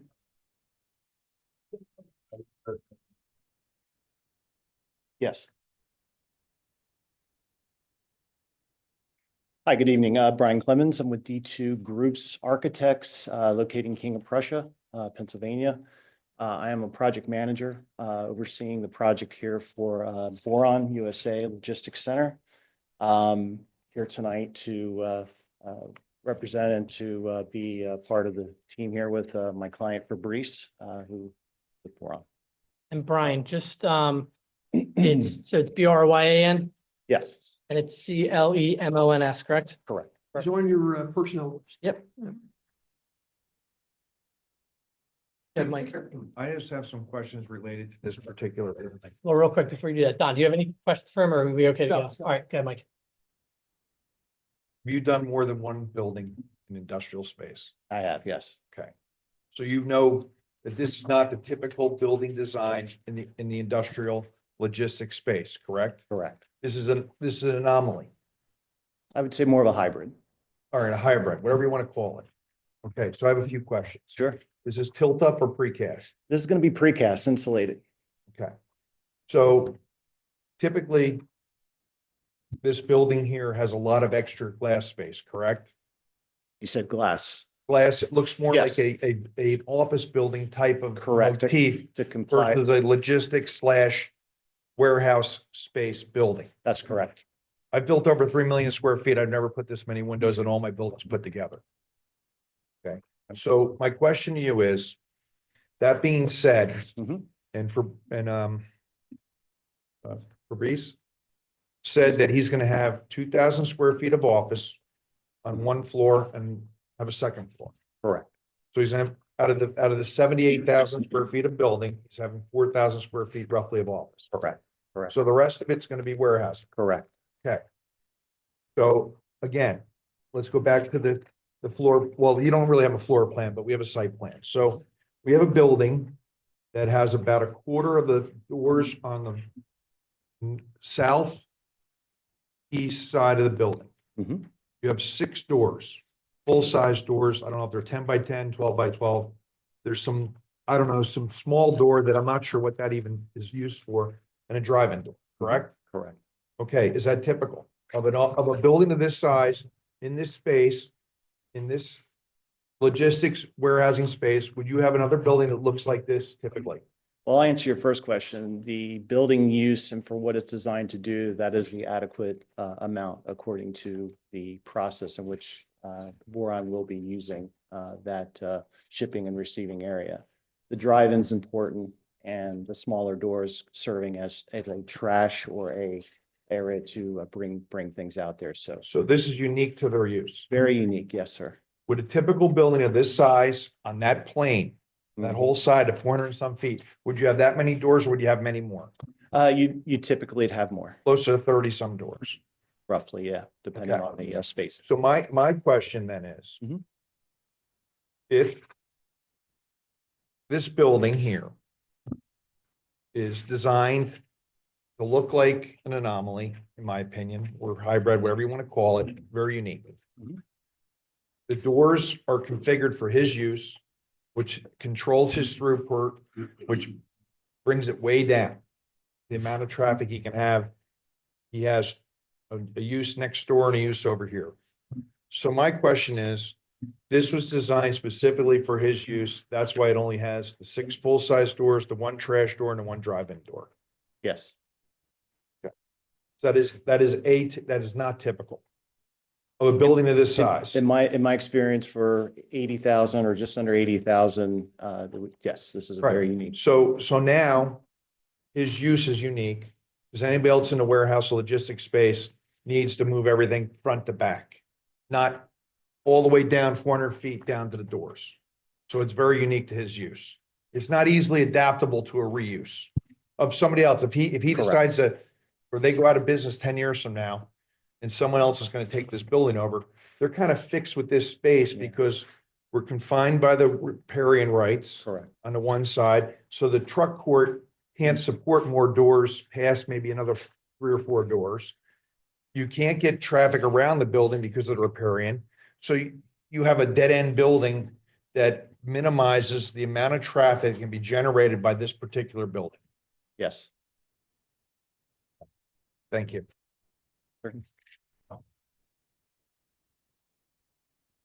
Since you're up there, do you want to talk at all about your proposed building at all? From an architectural perspective, since we didn't really get into that? Yeah, I With the- mean, the bells and whistles. again, being a unique building for a boron, understanding boron's process, we've worked very close with the team, with them, who've got a couple who aren't here tonight, but part of the boron team to develop a space that's, circulation, user-friendly, again, having clear height inside the building that can support racking, natural light, of course, and supporting their customer service and giving the employees, I'm going to say motivation to come to work.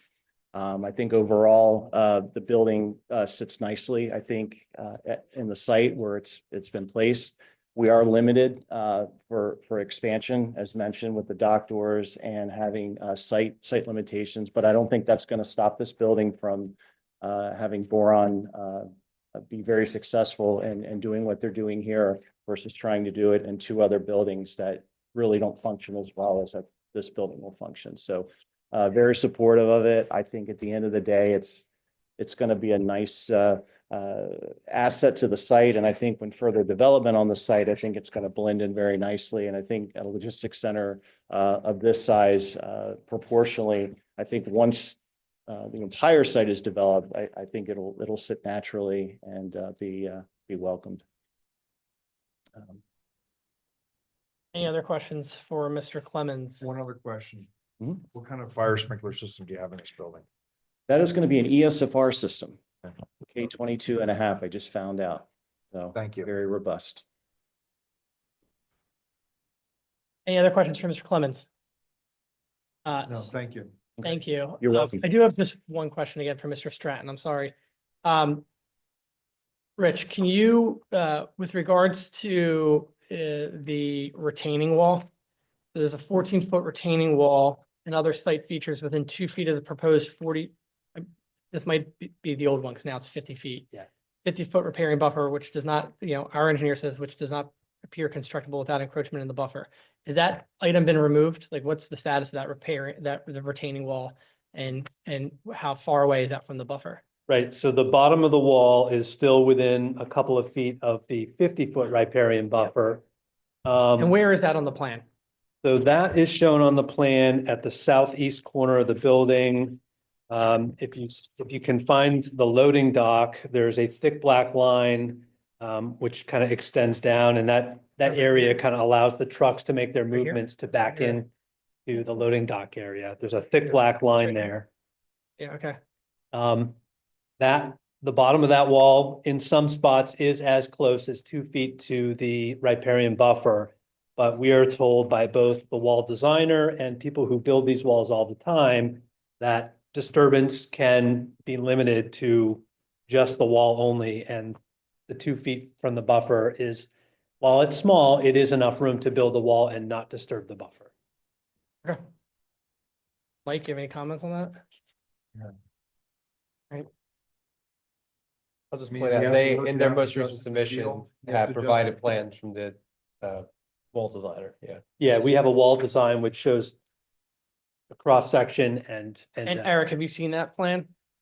It was in the plans that they submitted last week, and it was from Shipley, who's one of the most prominent wall designers in the area. So All yes. And worst case, you could pull it out a foot or two. It wouldn't be an extreme difficulty. You A had to foot do or two, tiebacks. yes. You had to get some tiebacks further back. If needed, yes. It's the whole thing, you want to be able to drain it. Right. So it doesn't fall over. Before we go over to public comment, Don, the Newtown Township Planning Commission voted to recommend with certain conditions, which we'll get into. And then the Planning Commission for the county also voted to recommend with this incorporation of some suggestions. Is that accurate? No, the county went way beyond anything in any ordinance. They just said these would be nice things and wouldn't they be wonderful? I mean, But they did recommend approval, is what I'm saying. yes. Yeah, that's Yes, what I was they- asking. they- Okay, contingent on attaining the conditional use and addressing some other things that Yes, sir. you obviously have an objection on, but overall, the county planning commission also voted to recommend. Yes, sir. Perfect. All right, if you have nothing else, Don, we'll now turn it over to public comment. For any members of the public who wish to provide any public comment on this application, please go up to the podium, state your name and address for the record. As you've seen throughout the hearing, we do have a court stenographer, so we're gonna need you to spell out your name, spell out your address, and we'll do one at a time. Speak thoroughly and loud. Okay, my name is Nick Manzi, Nickmanzi. I live at 88 Boot Road, Newtown Square, BOOT. We are one of the probably 6 families that border the property that is owned by the DePones, who are building the building. And we had some concerns. We went to the planning commission meeting and expressed those concerns. I heard one of them being light. I'm hearing for the first time their way to deal with it. But the reason I'm here is to let you know, since we went to that meeting, Paul D. Patone and his landscaper came to my house, met with myself, met with my sister. Her property is next to mine, so we take up probably the largest section that borders that property. And we talked about landscaping that I'll do, that he'll do, taking care of the trees, cleaning up the property to our satisfaction. And he's made a pretty big commitment with us. My sister's property, who is next to mine, doesn't require as much, but he's made a commitment to meet her requirements. We realize it's not going to buffer all the sounds, not going to buffer all the light, but we have a pretty large row of green giants. Paul has agreed to extend those green giants. I don't know what his arrangements are with the home next to my sister's and with the last home on Phillips. I'm on Boot Road, but I'm at the corner and running the same distance. Well, I have 2 acres next to his property. So I just want to say that he's been pretty good with us, and what he has proposed, we are happy with. I think it's the best he's going to be able to do. We're still waiting to hear about the road that's to be struck going out onto Boot Road. That was another concern of ours, is whether it's this building or other development, that Boot Road would get heavy traffic. But Paul said that road intends to be struck. So given all of those things, I have to say that at least 2 of the families of the 4 that are impacted the largest are happy with what he has proposed, and we feel will meet our needs. Thank you very much, sir. Thank you. And I'm sorry, Mr. Manzi, so I'm guessing, boiled down, you're in support of the application? Yes. Thank you. Good evening. My name is Paul Seligson, 4727 Mill Hollow Lane. Oh, Want me real to quick. spell my last name? S like Sam, Eligson. Welcome. So I'm wearing 2 hats tonight, and in one of them I'm a resident, another one I'm a chair of a committee. As a resident, I was initially a little bit lukewarm about this because the riparian buffer initially was 40 feet. And I now know that it's 50 feet, and I appreciate that. I also know that the building's been relocated a little bit further away. I do live downstream of Reese's Run. Stormwater is a big concern of mine. I did hear the testimony about that stormwater might actually be improved instead of left the same or contaminated, and I appreciate that I can feel since Rafferty Subaru has put in their new roof and had to do their infiltration tank, I can actually see in a heavy storm, the water go down Crum Creek and it keeps going down, whereas formerly it used to go down Crum Creek and then it sort of came back up. So I know that these designs work. I have faith and I'm really happy, to say that. So now as a resident, I'm foursquare for this. And then for Newtown Square and Bloom, which we are a committee dedicated to the proposition of beautifying our village, our town, and we also want to build community. And from that point of view, we're also for this, in the sense that this adds a community piece to it, and we're hearing, and we're not sure, but we would really love to know that pickleball might be included, and we'd like to know that the network of trails, there is this trail network that goes from Newtown Meadow Preserve that would end up at Drexel Lodge Park. And if this piece, it might not be the complete piece because we don't yet have the SAP behind the SAP and behind Springhouse. But if we could get the piece of the trail from Westchester Pike, right, that would sort of blend into Drexel Lodge Park and it would go all the way up to Boot Road, that would be a very important part. And that's part of building community. I heard about bus stops, and that's another part of building community. It's important that when people are waiting for the bus, that it can be as dignified as possible. Those are my thoughts. Thank you very much. Thank you. Thank you, Paul.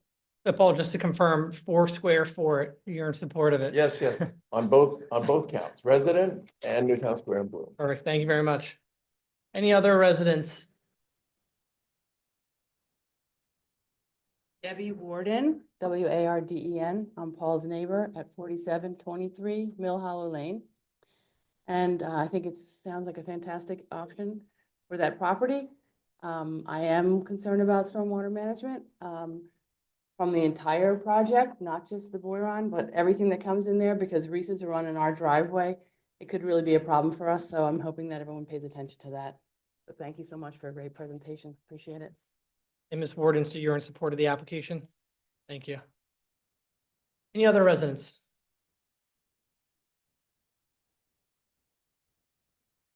All right, Tom, get your fingers ready. Maybe a long one. It's going to be brief. Good evening, Sheila O'Sullivan Feeney. Do I have to spell that? Sheila, Sheila, O'Sullivan, O''Sullivan, Feeney, Feeney. Great, right. I'm the chair Your of address? 120 Beechwood Road, Newtown Square, PA. I am the chair of the Environmental Advisory Council. We've met with Boron. The EAC has reviewed the land development plan. We actually did our first on August 21st and our second review.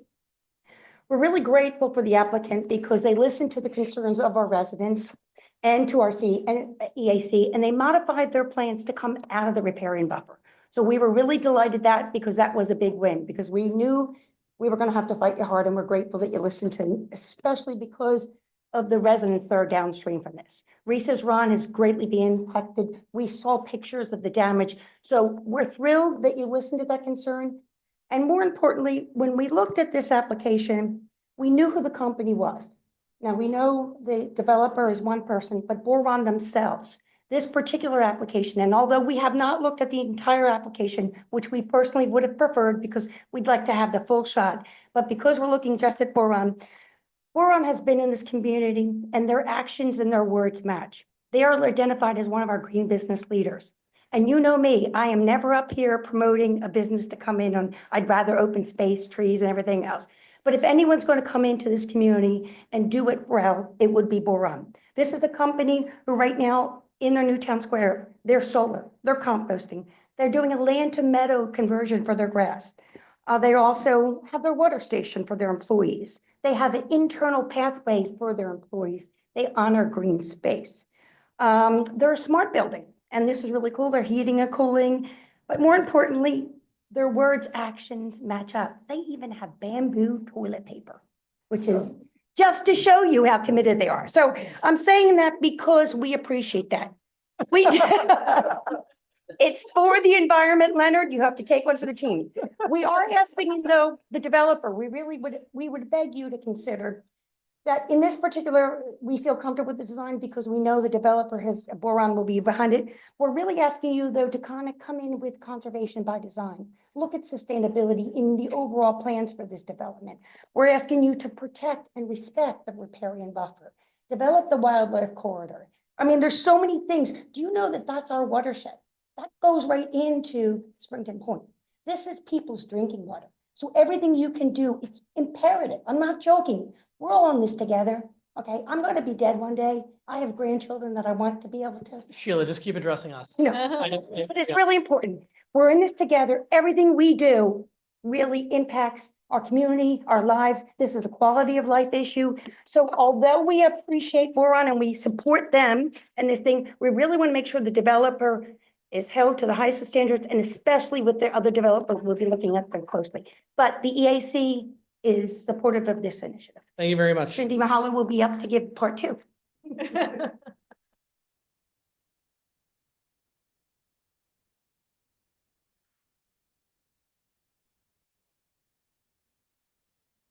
Cindy Mahalo, 87 Hunters Run. Last name is spelled Mehallow, Vice Chair of the EAC. I have 4 brief points, and I'm not going to be as effusively optimistic as everybody else. And some of these points maybe cannot be addressed, but and they're just 4 kind of random things. The riparian buffer, we are delighted that it's 50 feet. And it's not just that there's 50 feet of riparian buffer. It's that it needs to be vegetated with native vegetation.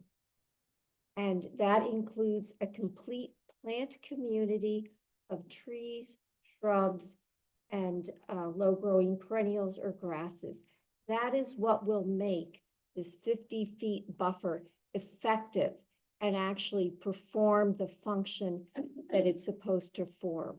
So we would ask that, yes, it be vegetated with native vegetation. And if there is not native vegetation there, then it should be added. Secondly, it should be added. Yeah. Secondly, I'm glad to see that the developer has met with residents and worked with them on vegetation for privacy and screening.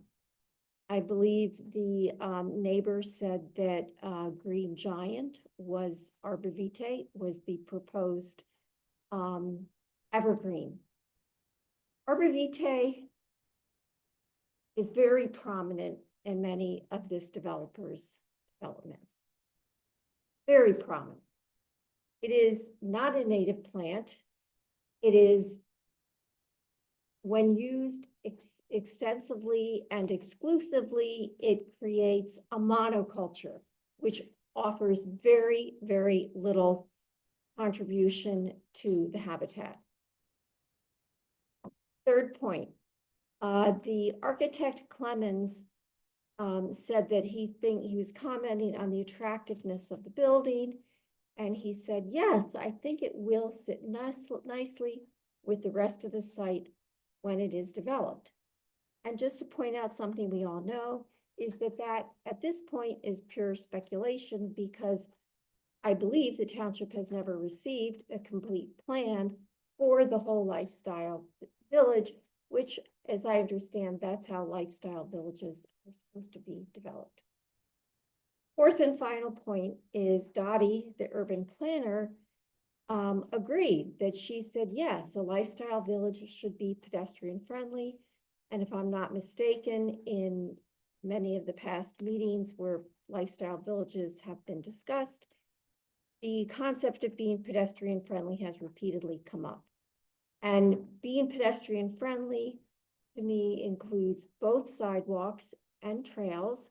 So I'm glad to see that there will be sidewalk accessibility to Westchester Pike, which is critical for people being able to commute by mass transit and sustainability. And I would hope that there would also be sufficient sidewalks within the development so that employees can get out and take a break during the day. Dottie also said that she would be concerned about minimizing interaction between pedestrians and vehicular traffic. And the vehicular traffic in this case are tractor trailers and box trucks. So to me, it seemed that there's an incongruity here that while lifestyle villages should be multifunctional, pedestrian friendly, here we are inviting in tractor trailers and box trucks to be moving about in close proximity with these sidewalks that we're installing to be pedestrian friendly. So those are my 4 points. Any other members from the public?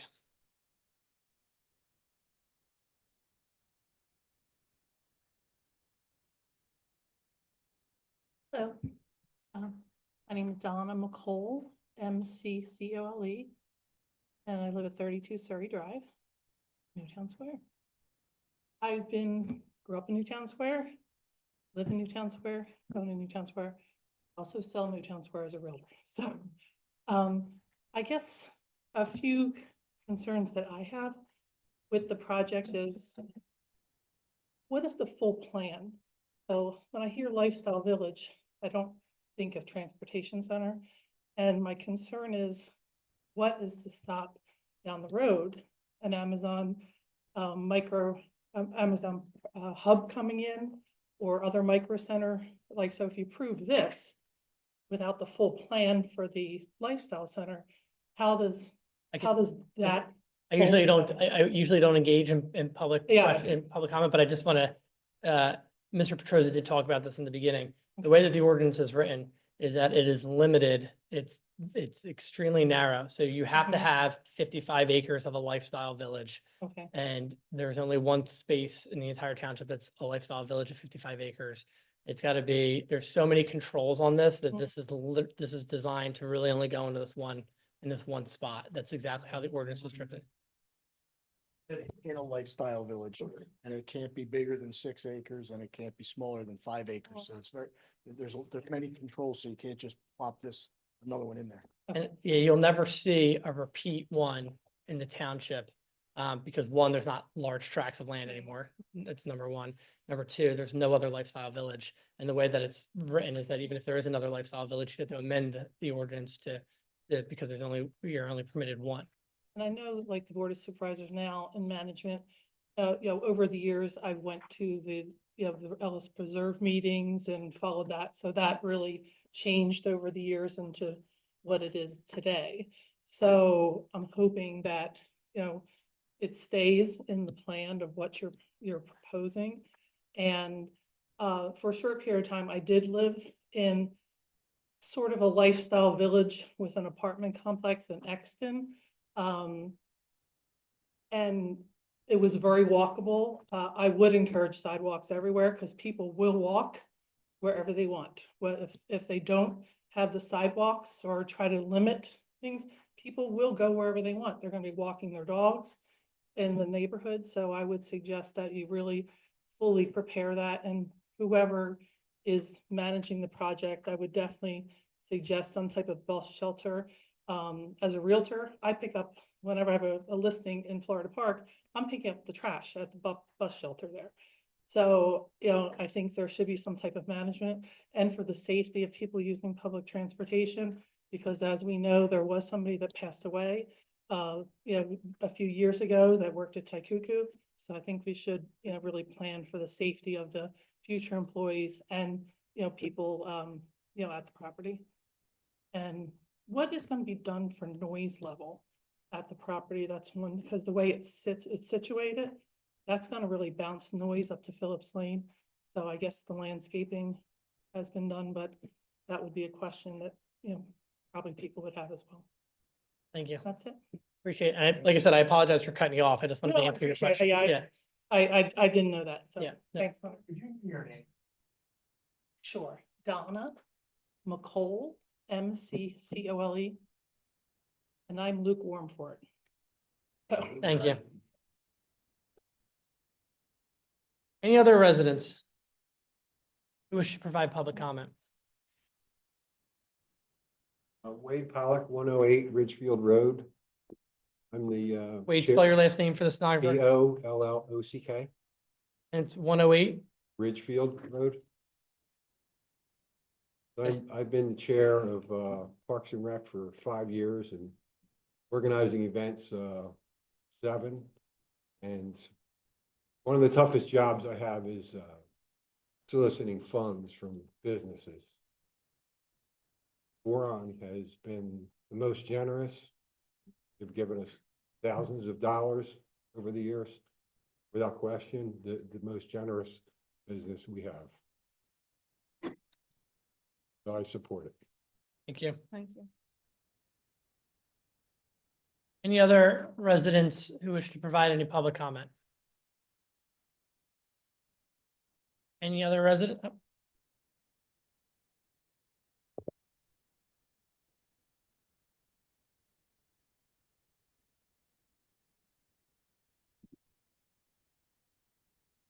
I'm Tanya Rico. I live at 173 Mansion Road. Yes, Tanya, TONYA RIECO. RICO? No, RIE as in Edward, CO. Perfect. I'm here on behalf of someone else, another resident who can't be here tonight and asked me to read a statement. I'm reading the statement from Michael Lynch, and he is with Lynch Investment Planning, LLC. And he writes, to the members of the Board of Supervisors, I wish to express support for the plan to build a Boreon Logistics Center. As a Newtown Township resident and advisor of the Delaware County Veterans Memorial, the proposed plan is an ideal solution. Boron is an established neighbor and will continue to be responsible in conducting business in our township. The developer is beyond committed to the well-being of our community, witnessed by their diligence and care with selecting a project for the site. This building checks all the boxes, from design to environmental concerns. The landowner has the right to build on this property, and the proposed use is more than agreeable compared to what they would otherwise have the right to build there. I understand the concerns of the adjacent residents, but this is simply the reality of living next to a commercial zoning district. Respectfully, Michael Lynch. I also, as a resident of the neighborhood, would like to say that I concur with Michael Lynch, and I trust that the community recognizes not just the need for development, but for development with partners who have proven their commitment to this community. The developer, both Boreon and Claude DeBaton and his family, have done a tremendous amount for this community and deserve our appreciation and respect. I have the full faith and trust in Claude and his family for all they have done for Newtown Square and all they continue to do for this community. Thank you. I fully support this project. Thank you very much. Thank you. Any other members of the public? Any other members? Last call. All right, public comment on this application is closed. Don, I don't know if you have any rebuttal or anything? No, I don't think so. All right, perfect. At this time, the board is going to recess and we're going to meet in executive session for purposes of discussing the conditional use application.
All right, it is 10:17, and we are going to go back on the record.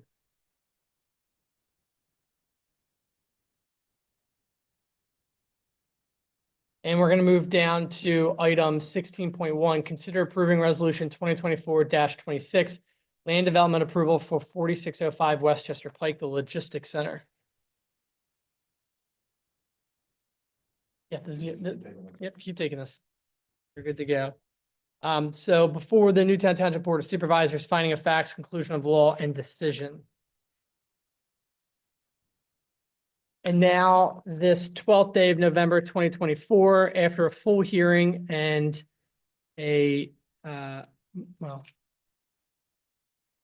full hearing, Tom, let's go off the record real quick.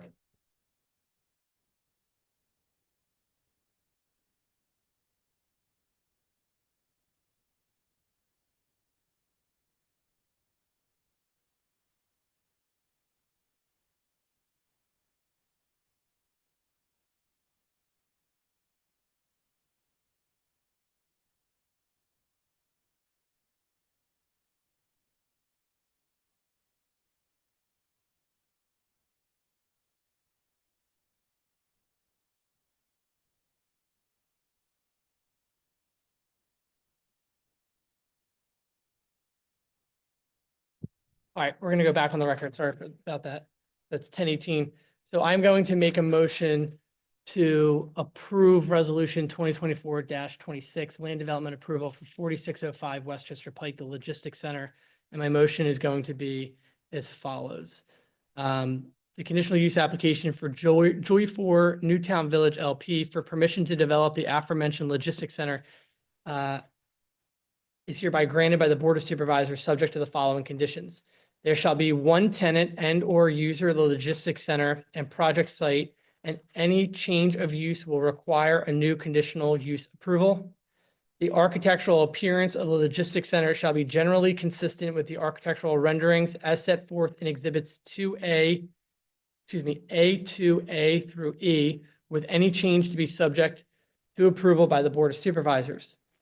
The eastern intersection of Alsgrim Boulevard and Westchester Pike will be improved with pedestrian controls consistent with the existing PennDOT permit plan, and at a minimum, handicap ramps will be installed at the intersection. 2 on the north side of the intersection and 1 on the south side to increase pedestrian accessibility to the master site, and all such costs shall be borne by the applicant, including any additional permitting if necessary. The number of employees at the logistics center shall be limited to 30 at any one time.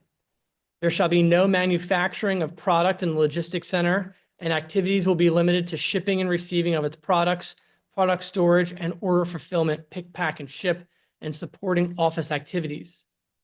There shall be no customer-facing activities, including but not limited to retail or returns at the logistics center, and activities will be limited to those discussed above. There shall be no outside activities or operations except the loading and unloading of trucks at designated loading docks. There shall be no outside storage of any goods or materials outside of the logistics center structure. All on-site landscaping shall be maintained and as needed replaced by the applicant or their successors in perpetuity in substantial conformity with the approved land development plans or with comparable vegetation substitution approved in writing by the township arborist. A 10-foot wide trail easement shall be provided traversing the project site to the south of the emergency access and loading areas, with a final location to be determined later. No plastic netting will be used. No plastic netting shall be used to stabilize soil during or after earth moving and construction, but rather natural biodegradable materials will be used. The applicant shall obtain land development approval from the township for the project. A bus shelter shall be provided along the Westchester Pike frontage of the master site in coordination with the township manager and township engineer in a style consistent with the previously approved bus shelters designed similar to those found in Glen Mills. Additional screening pursuant to section 172-77.1 in coordination with the township arborist shall be provided. Building lights shall be off by 10 p.m. and not on before 6 a.m. Supplemental native plant screening shall be provided in the riparian buffer in coordination with the township arborist. The offers of proof, testimony, exhibits, plans, and representations shall be made at the conditional use hearing as affirmed by the applicant and accepted by the Board of Supervisors or incorporated herein by reference and form the basis for the decision and order. No deviation therefrom shall be permitted without further approval by the Board of Supervisors of Newtown Township. If anyone present at the hearing and entering their appearance disagree with this finding of fact, conclusion of law, and decision in any way, there is strict time limit of 30 days from the date of this, decision of this finding of facts, conclusion of law, and decision, which shall take an appeal to the Court of Common Pleas of Delaware County. And that is my motion.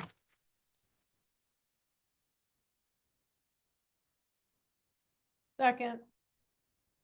Motion was made by the chair, seconded by Supervisor Robert Lightcap. Is there any board discussion? All those in favor signify by saying aye. Aye. All those opposed, motion carries. And now we will go into. We also have land development on here. Followed. Mr. Chair, as you're thinking about your schedule this evening, and if you would go on the record for 14 Phillips, that would allow your court reporter to finish his night. Yep, I'll do that. So we'll go down the public hearing 14.2. I will open the hearing at 10:23 for the conditional use hearing at 14 Phillips Lane. And I will state on the record that this item will be continued until the December 9th, 2024 meeting. And with that, we will close the record for 14 Phillips Lane. And Tom, we appreciate you this evening.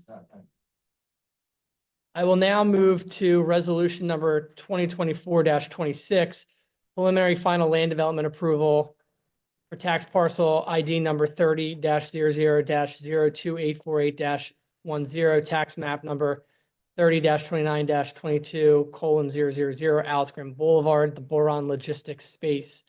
Whereas Joy 4 Newtown Square LP has submitted plans to approve an application for preliminary final land development for the premises at tax ID number 30-00-02848-10, tax map number 30-29-022:000, an approximate 58.028 55.913 net acre site, the master site off of Alice Graham Boulevard, south of Alice Graham Boulevard, and north of Westchester Pike in the area known as the Lifestyle Village District, related to the development of roughly 5.913 acre portion of that site, the project site, with a 76,998 square foot logistics center to be used by Boron and other related improvements on the master site as set forth in the following plans. Now therefore be it resolved that the Board of Supervisors in Newtown Township hereby resolves and conditionally approves the aforementioned plan, the aforementioned application and plan subject to and conditioned upon the following. The approval relates to this project site only as depicted on the plans and does not constitute approval on any other part of the master site unless specifically approved to support this application. The applicant must comply with the following. The conditions of the November 12th, 2024 conditional use approval for this project site as set forth by the Township Board of Supervisors, and any change of use will require new conditional use approval, including but not limited to the limitations on hours of operation, loading and unloading, and truck idling, and the architectural appearance of the building. The comments and recommendations as set forth in the Township Engineer Review Letter to the satisfaction of the Township Engineer. The comments and representations in the November 4th, 2024 Chester Valley Engineer Reply Letter. The comments and recommendations of the Township Fire Marshal Review Letter, the Township Arborist Review Letter. The applicant will pay a fee in lieu of recreational lands per township code in the amount of $81,600. The applicant will enter into a stormwater management agreement with the township and pay a stormwater management fee of $5,200 to defray the cost of inspection per section code 148-53B. Any and all plans regarding sewage conveyance facilities and or decommissioning of existing sewage, existing facilities must be reviewed and approved by the township, by the Newtown Township Delaware County Municipal Authority and or its engineer. Applicant and or owner will obtain all necessary sewer planning approvals and permits with the Department of Environmental Protection and the Newtown Township Delaware County Municipal Authority and will enter into such development, connection, and financial security agreements as they shall require. Compliance in all aspects with the applicable township codes, ordinances, and regulations, as well as any applicable county, state, or federal regulations, including all necessary NPDES permit approvals and obtain necessary sewage planning approvals. Applicant will post approval security and execute a developer's agreement and financial security agreement and post financial security pursuant to the MPC and township code prior to applying for or receiving permits, all of which may be executed by the township manager upon agreement of the township solicitor and township engineer.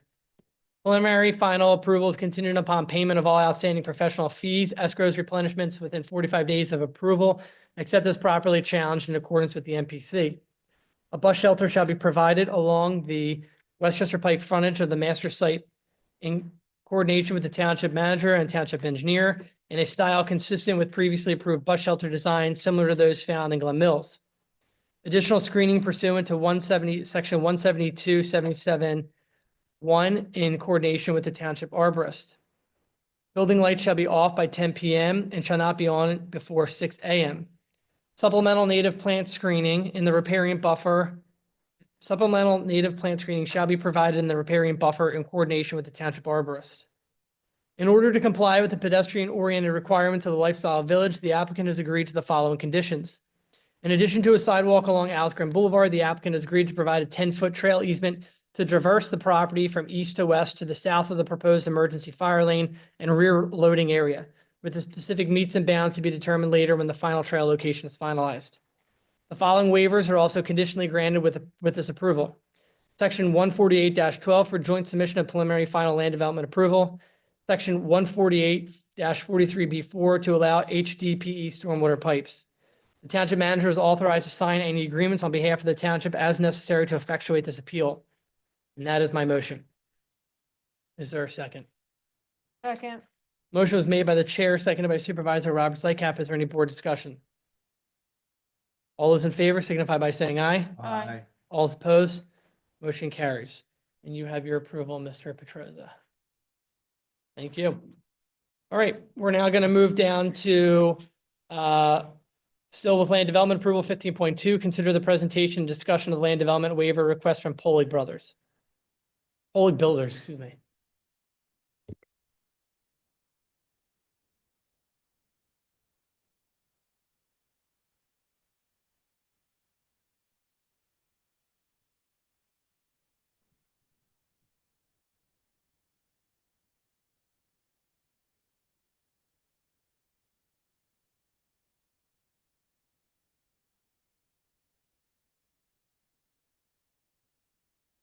Okay, good evening, Jim Gates, Stantec. Last month, we were in front of the board to discuss some minor changes to the Stony Knoll project. Specifically revised temporary swales and increase in individual lot impervious coverage. The board at that point requested two things. One, that the applicant submit a waiver of land development process for these minor changes, and that Stantec submit stormwater calculations showing the minor changes have no impact on the stormwater management. We complied with both of those requests, and with respect to the stormwater management on November 5th, Eric Johnson from Panoni Township engineer reviewed them and sent out, and I'll summarize, I'll let him take it, do the details on it. But he had no issues. The only issues he had is that each lot came in to do some additional details that would once again prove that the stormwater management was compliant. Mr. Johnson, anything to add? I don't. The communications you're referencing laid out the conditions I felt were agreeable, but in overall, the swale relocation will have no detrimental impact, and the stormwater calculations have been updated accordingly for their increased impervious coverage on the lot. Perfect. Any questions from the board? Are you planning on finishing the trail that Mr. Nolan wouldn't do? I'm not aware of the trail. You have a trail easement across the front of your property, from your driveway, closest to your driveway towards 252. There's an easement there There was an easement, I think, for a, eventual sidewalk that, the board agreed that we would put in an easement and would be, developed at a later time, but not by the applicant. That was the approval of. You don't want to do it?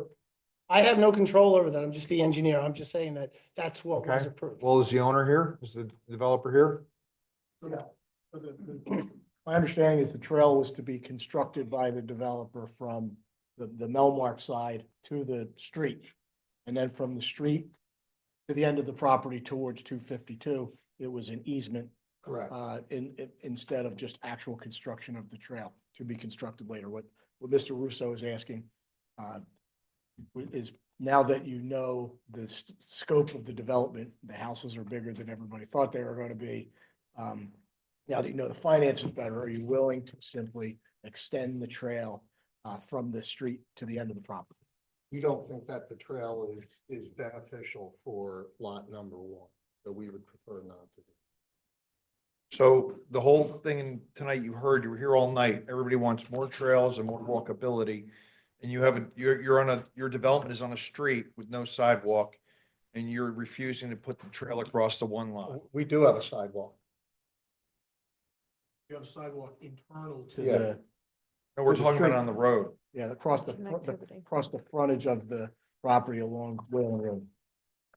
Yeah, no, we do not, we believe it's a sidewalk that goes to nowhere, and we believe that it is detrimental to the sale of lot one. But the easement for that same trail is Is on there. Understood.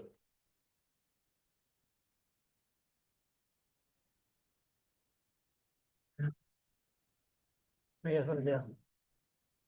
Let him go away. He's got approval. He's got an approval. Let him go with the approval he has. I'm not voting for it. So there's no plan at all for Polig to put that trail in at all, even though we have the easement. So I guess the answer no is Polig has no desire to put that trail in, right? The cost of those improvements have been astronomical. We put a water line all the way. I'm just talking. You I'm- bought I'm the only- project, you knew what you were buying. And you probably bought it before he even got the approvals, which is even, he got up here and basically told us a fish story. So, listen, it's a sidewalk 10 feet wide across that lot. You don't want to do it because it's going to impact selling the lot, then that's up to you. And you can live with the approval you have as far as I'm concerned. That's my vote. So again, back to the question, you guys have no desire to do it, even though we have the easement for it. So I guess essentially we're being told that we would have to just put it in ourselves. The taxpayer. At taxpayers' expense, yeah. Mhm. And the only opposition is, I mean, how much of an impact, I don't mean to get into specifics, but how much of an impact do you think that has? And you keep saying you believe it's gonna hurt the sale and viability of lot one. What are you talking about? Like how much? You're talking about like a monetary? So having a sidewalk that doesn't go anywhere, that's Yeah, on a. doesn't go anywhere yet. Pardon me? Doesn't go anywhere yet. Doesn't go anywhere yet. That is on a lot, impacts the value of that lot. I understand it. I understand your argument that impacts. I'm just asking you what you think that monetary value is.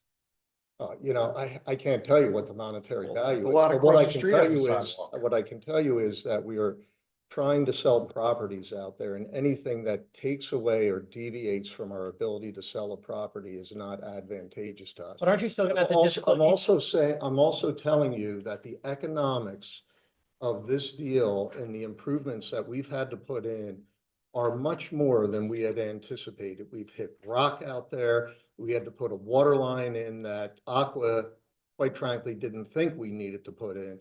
And that was $800,000 of water line. The Aqua might costs not are think it, but our very fire marshal, large. but Aqua's not our fire marshal, and our fire No, I marshal believed that it understand, was, I right? understand that. But I guess the question I have for you is this: what's the difference between showing it on? I mean, when you sell that property, you're still going to have to show that there's an easement on there. Someone who buys that lot doesn't believe that there's ever going to be sidewalks that go all the way up that road. Oh, so you're not gonna adhere to, well, it's disingenuous then, because we approved it with these conditions, and you've come back to ask us for something, and it's just flat out no. And so now the taxpayers, because we have an easement, and then we're gonna have to go fight a homeowner, and we have an easement, and the taxpayers are gonna have to pay for a sidewalk when the other developments begin down on White Horse Road. Can't afford to do it. and I don't think it's advantageous for the community. Disagree with that, but because you did do the one from, was it Hunt Club? Hunt Club, you have that in, right? That trail in, Correct, that was part of the approval, right? and that's what we bought was that approval. Okay. And there's a house next to that sidewalk, correct? Yes, Yep, and we sold that. We'll sell that. Yep. we haven't sold that. The second-class township code, you can put in the future, I mean, you can provide sidewalks are required along the street, and you can charge it by ordinance to the adjacent. So that you have to do it in the land. We typically do it in the land development process because well, that's the easiest time for everybody to do it. But I mean, you could make any neighborhood put sidewalks in.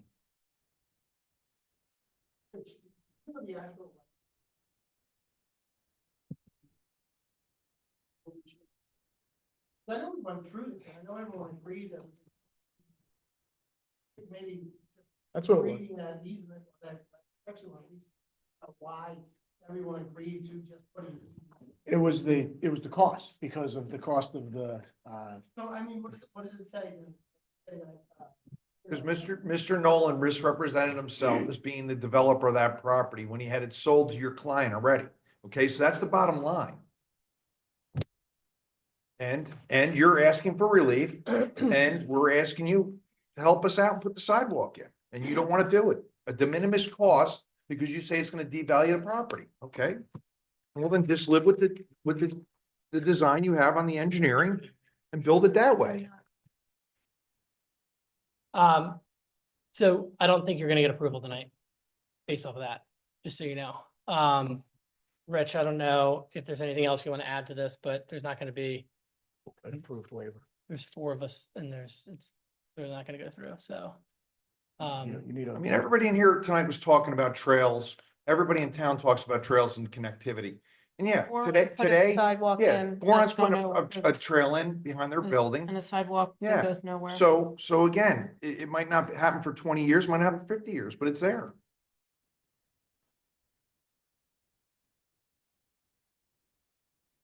You need a positive vote of 3, so you're either denying a land development waiver, or it just can't move forward. Is it possible we can, run this? You can table it for 2 weeks. You want to come back in 2 weeks? I'm just throwing a suggestion out there. Makes sense. Yeah, the next, I mean, we can post, what we'll do is, Jim, we can table it open-ended, and then you guys can tell us what date you want to come back. Okay. Does that work? Okay, thank you. All right. Where are we now? We're gonna go down to 16.2 is tabled, 15, we did 15.2, so 16.2 is tabled. Desiree? We're gonna go down to 16.3. Great. Consider approving resolution 2024-28 preliminary subdivision land development approval for 3111 Sawmill Road. This resolution replaces the previously approved resolution 2024-06. Just real quick, the purpose of this, DEP, when they went to review the application, felt that the original resolution was outdated because it was earlier this year and it had taken a while to get in front of them. The only change in this resolution is the date. So there's no changes to anything in the development. We're not asking for anything more. It's just a date. It's a question. date change on the resolution. That's what you're approving. I'd like to make a motion That's not to. it, not that one. So all those in favor signify by saying aye. Aye.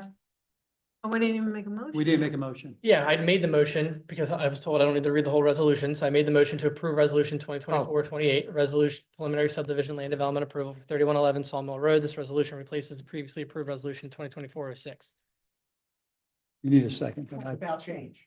Without change. Motion was made by the chair, seconded by Supervisor Chanlis. Any other board discussion? All those in favor signify by saying aye. Aye. All those opposed?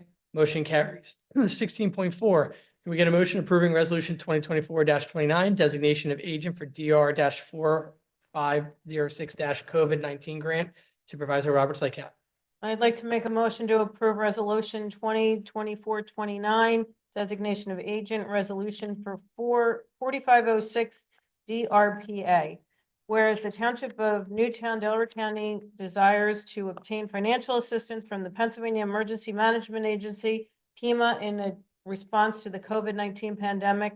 Now be it resolved, the Newtown Township Board of Supervisors of Newtown Township, that Thomas Barning, sorry, Tom, Finance Director, is hereby authorized to execute for and on behalf of Newtown Township, Delaware County, a public entity established under the laws of Commonwealth of Pennsylvania, all required forms and documents for the purpose of obtaining financial assistance under the Robert T. Stafford Disaster Relief and Emergency Assistant Act, Public Law 93-288, as amended by Public Law 100-707. Resolved this 12th day of November 2024 by the Board of Supervisors, Township of Newtown. That's my motion. Is there a second? Motion is made by Supervisor Roberts Lightcap, seconded by Supervisor Chandler. Is there any board discussion? All those in favor signify by saying aye. Aye. All opposed, motion carries unanimously. All right, section 17.1, can I get a motion approving the special event applications fee waiver request from Delaware County Christian School for their annual 5K township event totaling $25? So moved. Motion is made by Supervisor Russo, seconded by Supervisor Chandler. Is there any board discussion? I actually have, I know it's only $25, but Delaware County Christian School, when they came in for land development for their fields along Goshen Road, all their landscaping has died. So if you can, Mr. Neese, please follow up with them. They've got to replace their trees along Goshen Road along the fence line. Any other board comment? All those in favor signify by saying aye. Aye. All opposed, motion carries. 17.2, can I get a motion approving the $500 sponsorship for the Veterans Freedom Medal Dinner honoring Ruthie J. Severino, a Newtown Township resident? So moved. Second. Motion was made by Supervisor Russo, seconded by Supervisor Roberts Lightcap. Is there any board discussion? I will be abstaining from this as I serve on the advisory. Aye. role. Aye. All those in favor signify by saying aye. Aye. All opposed, motion carries 4-0 with one abstention. And I will provide my, 3-0. excuse me, 3-0 with one abstention, and I will provide my letter tomorrow. 17.3, can I get a motion? We already did that one, excuse me. 17.4, can I get a motion approving the purchase of a new postage machine as well as authorize the township manager to sign all necessary documents at a cost of $4,374.50.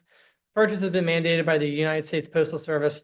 The current machine will no longer be accepted at the end of the year. The township will receive a credit of $705.06, which will be applied to the purchase, making the total cost of the new postage machine $3,669.44. Second.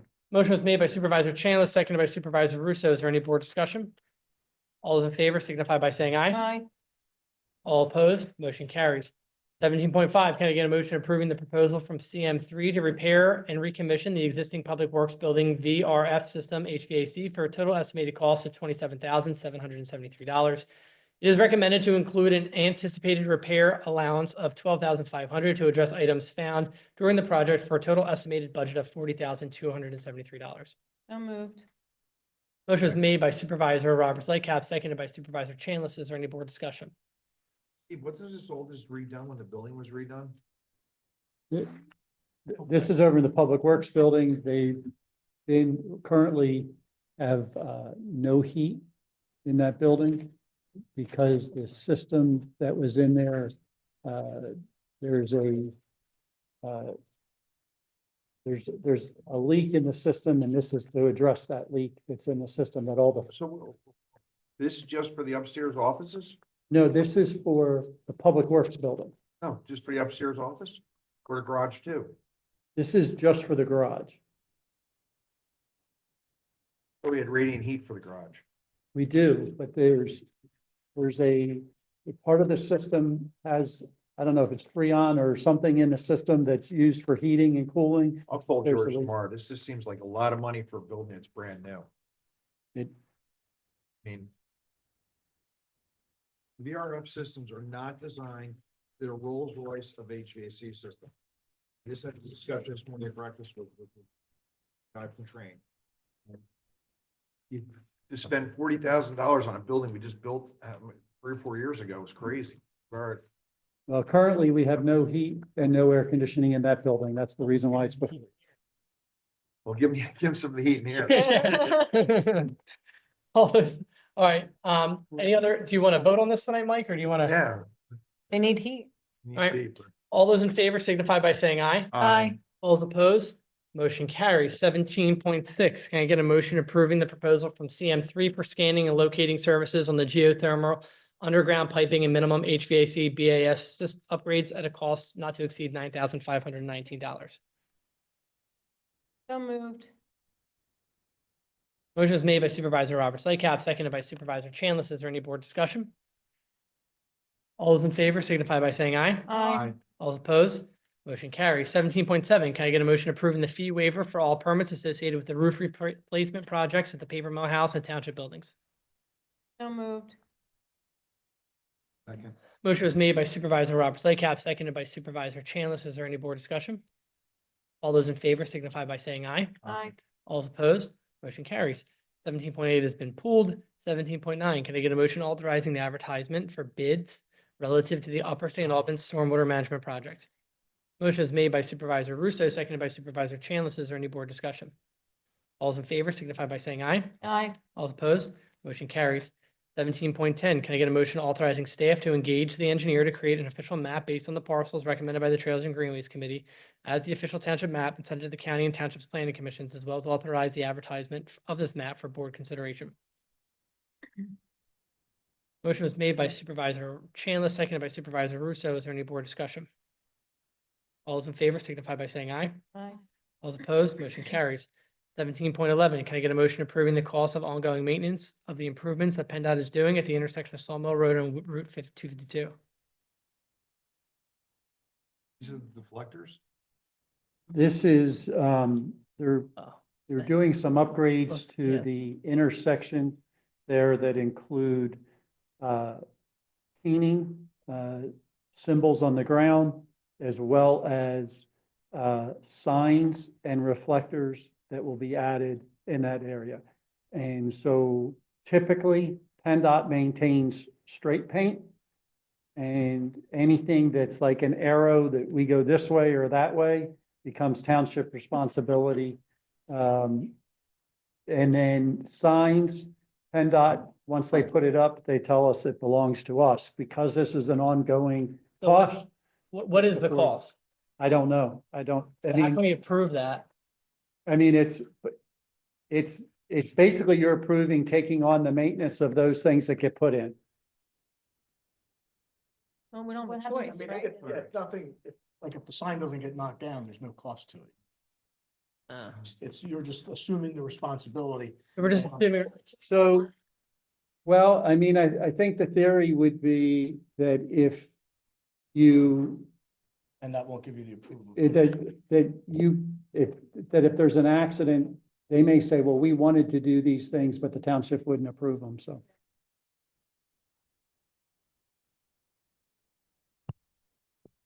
motion was made by Supervisor Russo, seconded by Supervisor Roberts Lycap. Is there any board discussion, further board discussion?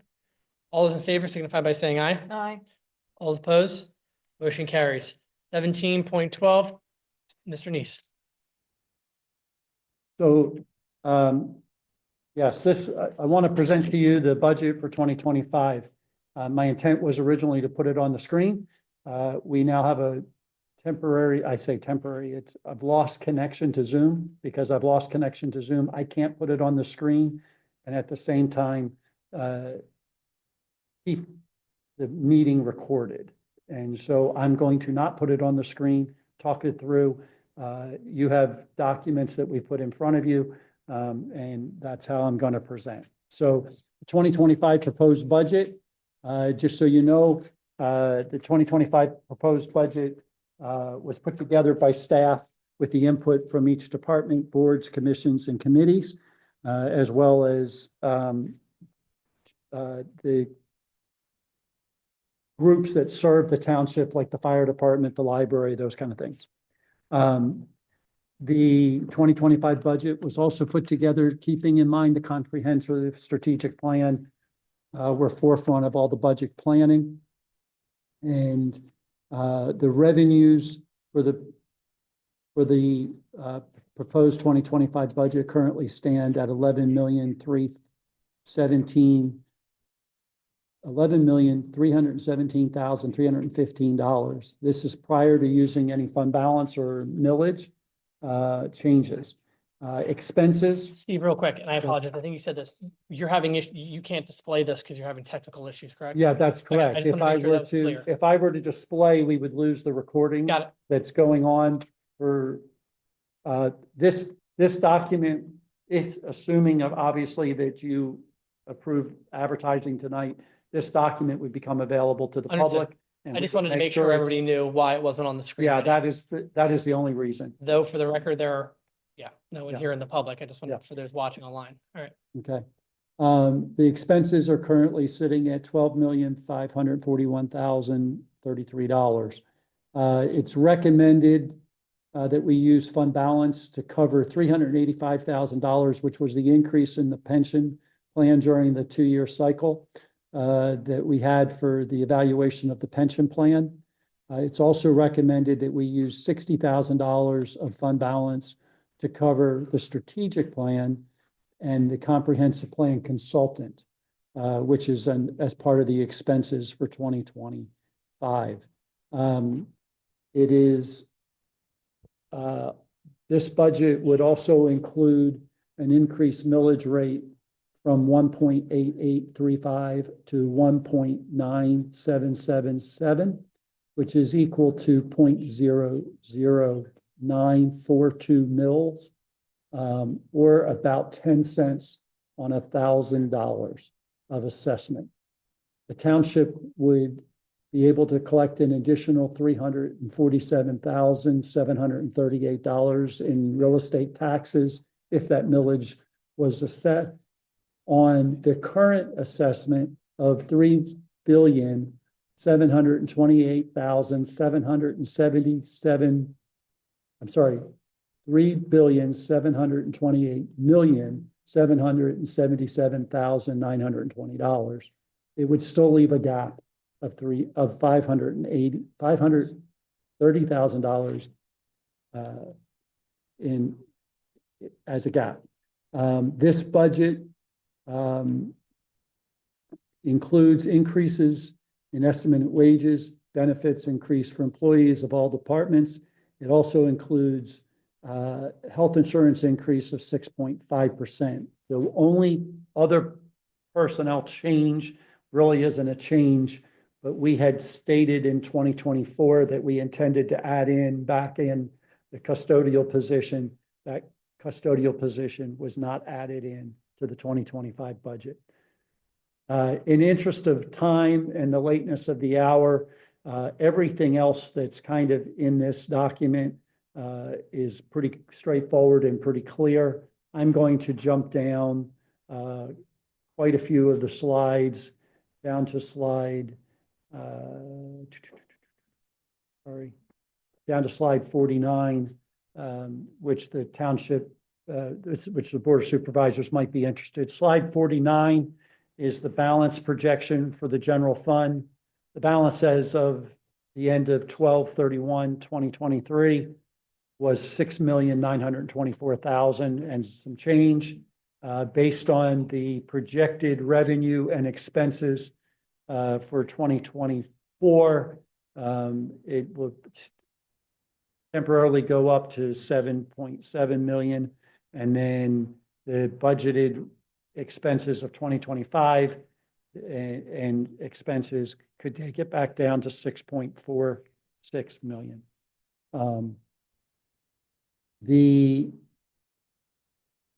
So that's the general fund. The other funds that exist, I'm going to quickly go through. We have projected revenues in the streetlight fund of 49,624 and expenses of 64,000. Again, we anticipated using some of the fund balance up over several years because the streetlight fund had a balance of about 122,000 in it. The hydrant fund has revenues of 109,000 and expenses of 97,000. So that's pretty straightforward. And there's a roughly about 85,000 in the fund balance at this time. Under the ARPA funding, we anticipate that all of the ARPA funding will be spent in a timely manner. We have until the middle of next year to do so.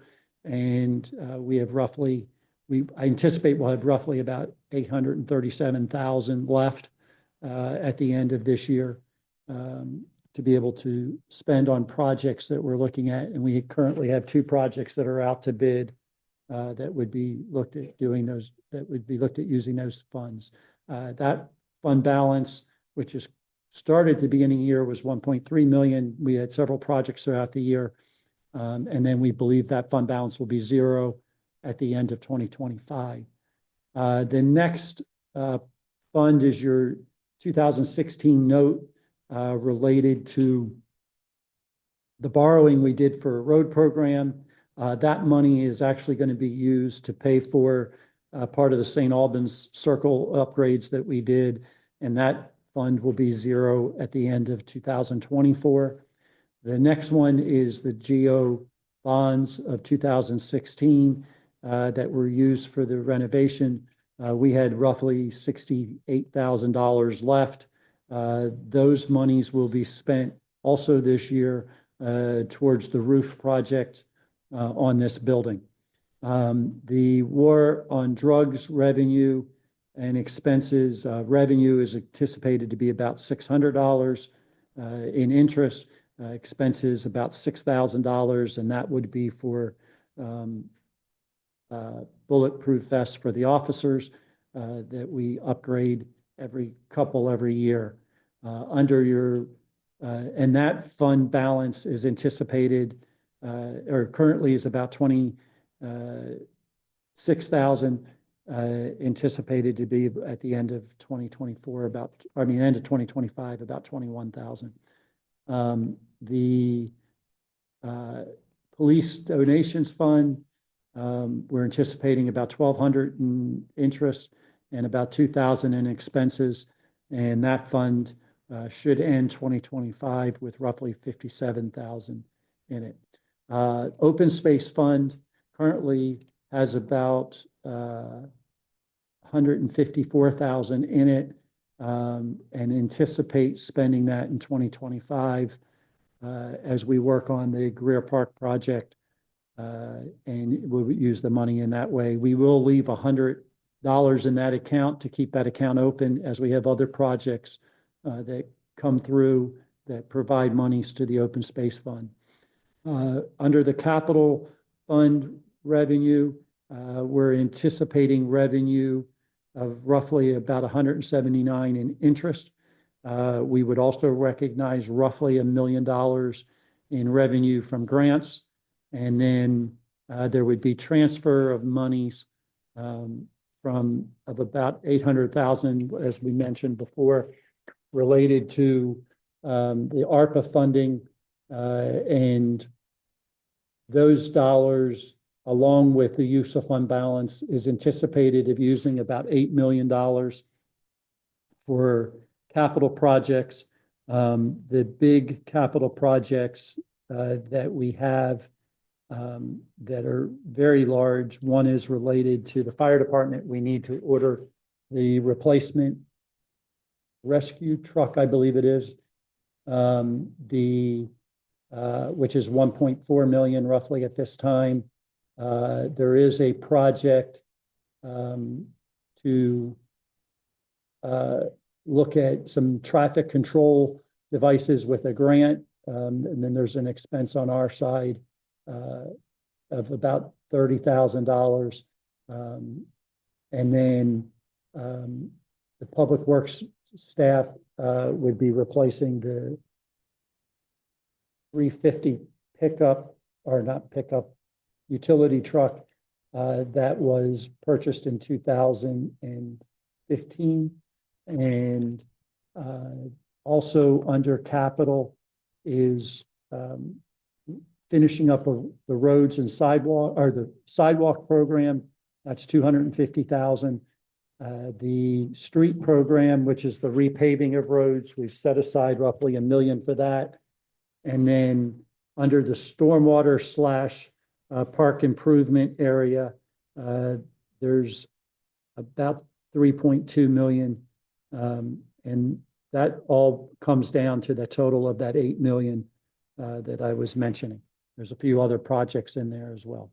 Under your current balance, under your capital fund is at the end of 23 was 9 million. At the end of 24, we're anticipating it to be 8.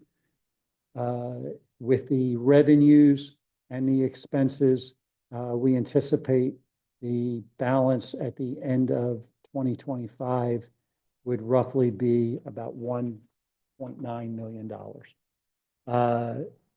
Jumping ahead to liquid fuels. Liquid fuels is being used currently just to pay debt.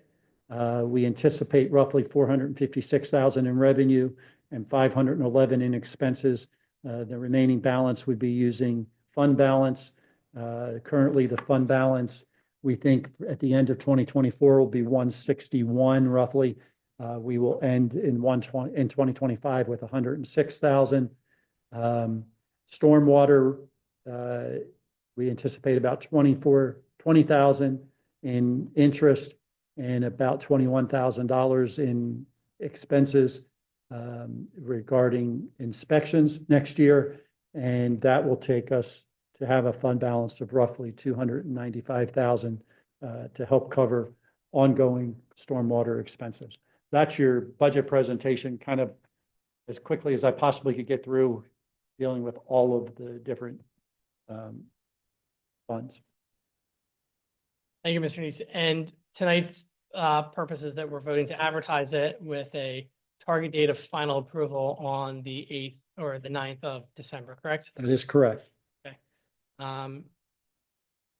Okay, any questions from the board? I know it's late and I know that we've been through this and then we have another bite at this apple, but is there any questions from the board right now? Okay, what's the board's desire? Or motion?